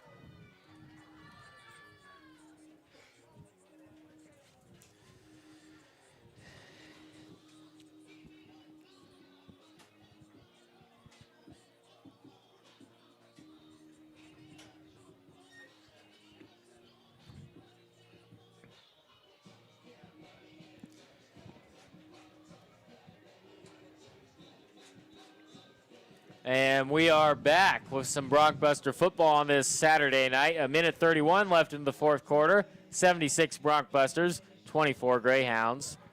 And the ball is on the 32-yard line, 37-yard line, with Ethan DeTilio getting ready to go for a 4th and 1. See if they can convert, keep this drive going. Try to put some more points on the board before time runs out. And they do the handoff, but they're brought down behind the line of scrimmage, and it's going to be a turnover on downs. With the carry, it is number 35, Mark McDonald, unable to get the job done for the Greyhounds. And it's going to be a turnover on downs. 1st and 10 for the Broncbusters. With 1:23 left, we'll see what they opt to do. And the starters are back in as Jack Balls. Just going to their Yep. victory formation here, which is probably the right thing to do. Balls just takes the snap, and they're just going to continue to run out clock. But what do you think of the Broncbusters and how they played so far tonight? Oh, overall, offensively and defensively, they played pretty well, executed real well, and made some big plays, but also played first down football quite a bit as well, and that's wins ball games down the road, and obviously tonight as well. But they've looked very good in most areas of the game of football, but the one that I said they need to clean up, Derek, they did. They have cleaned up the second half and haven't had any 15-yard penalties unsportsmanlike that I'm aware of, so that I can remember. They still had some football penalties, but you can live with those. Right. For the most part, you can live with those to a certain degree anyway. You don't want to see any consistency in those. but for the most part, you can live with them versus an unsportsmanlike penalty. And time is running down as they take the final snap in victory formation. 8 seconds left. But the clock will go down to 0, and the final score is going to be Broncbusters 76, Greyhounds 24. And getting 76 points in the Jayhawk League, that is nothing to sneeze at. Definitely a good point total, getting 76 points on the board. And they did it everywhere. They did it in the run game. They did it in the pass.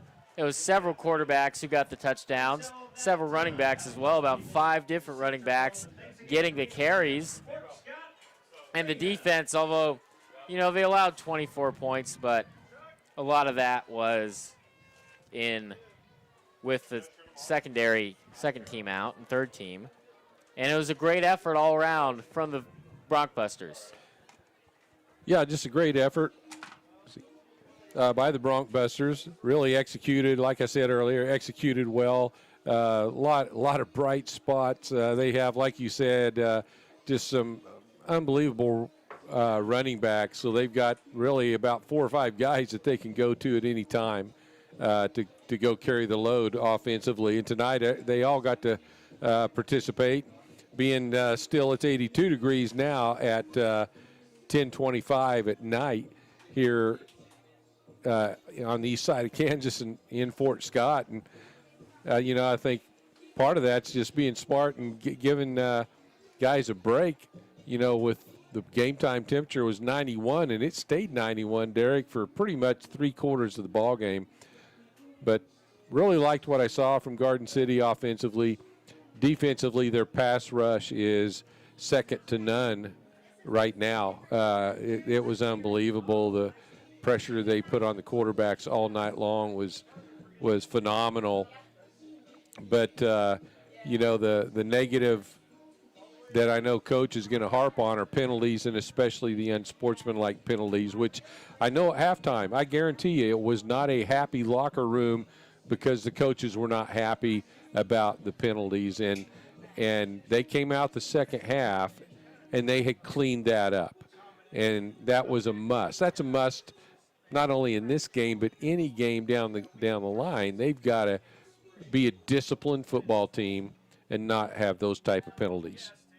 And we are going to go ahead and take about a 3-minute break. Then we will resume our post-game coverage and read some other scores from around the Jayhawk League. So stick around on 99.9 The Rock.